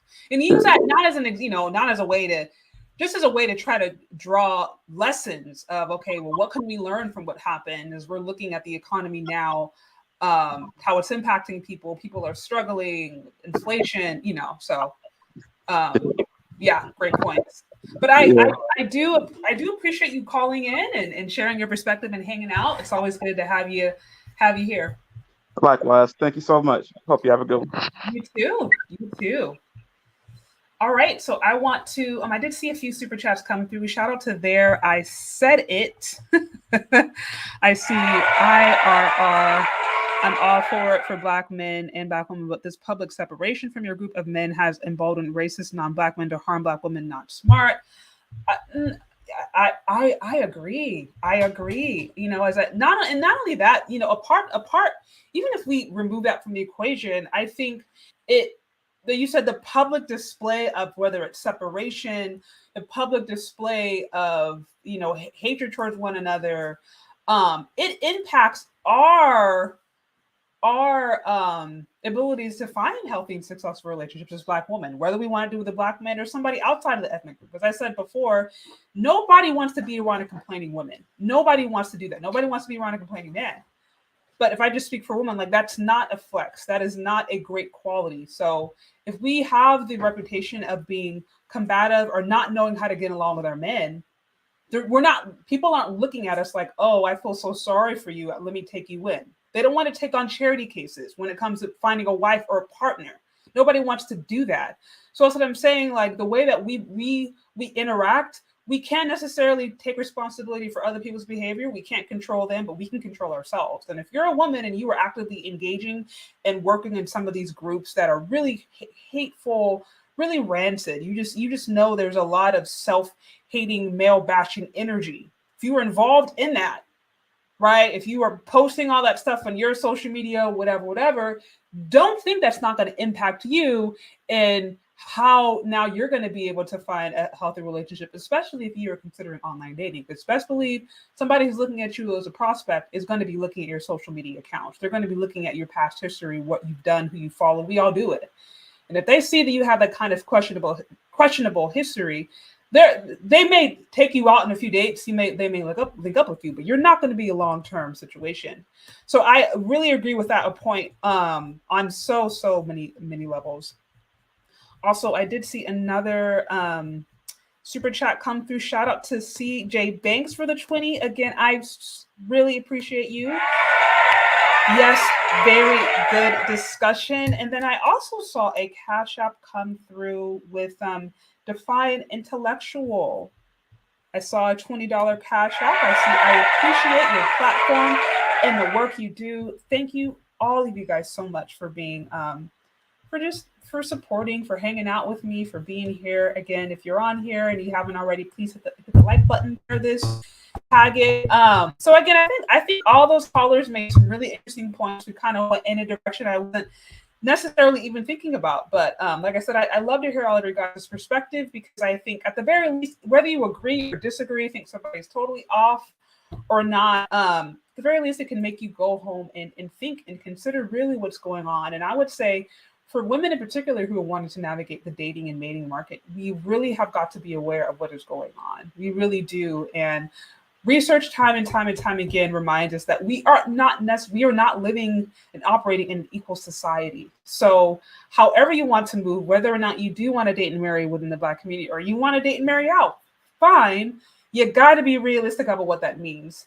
And in a society that is not colorblind, that very much organizes based upon race and these different geopolitical, social political ideologies, and as things are being more radicalized, as the economy gets rougher, you have to be realistic about what that means. And as I said before, if at the end of the day you have hatred in your heart towards your own community, towards people in your men, you should deal with that just because you need to deal with that. That's not gonna help you personally, spiritually. That's bad. But more importantly, if you're carrying that stuff in your heart and you think you're gonna now go and be successful in another relationship with another race, yeah, good luck.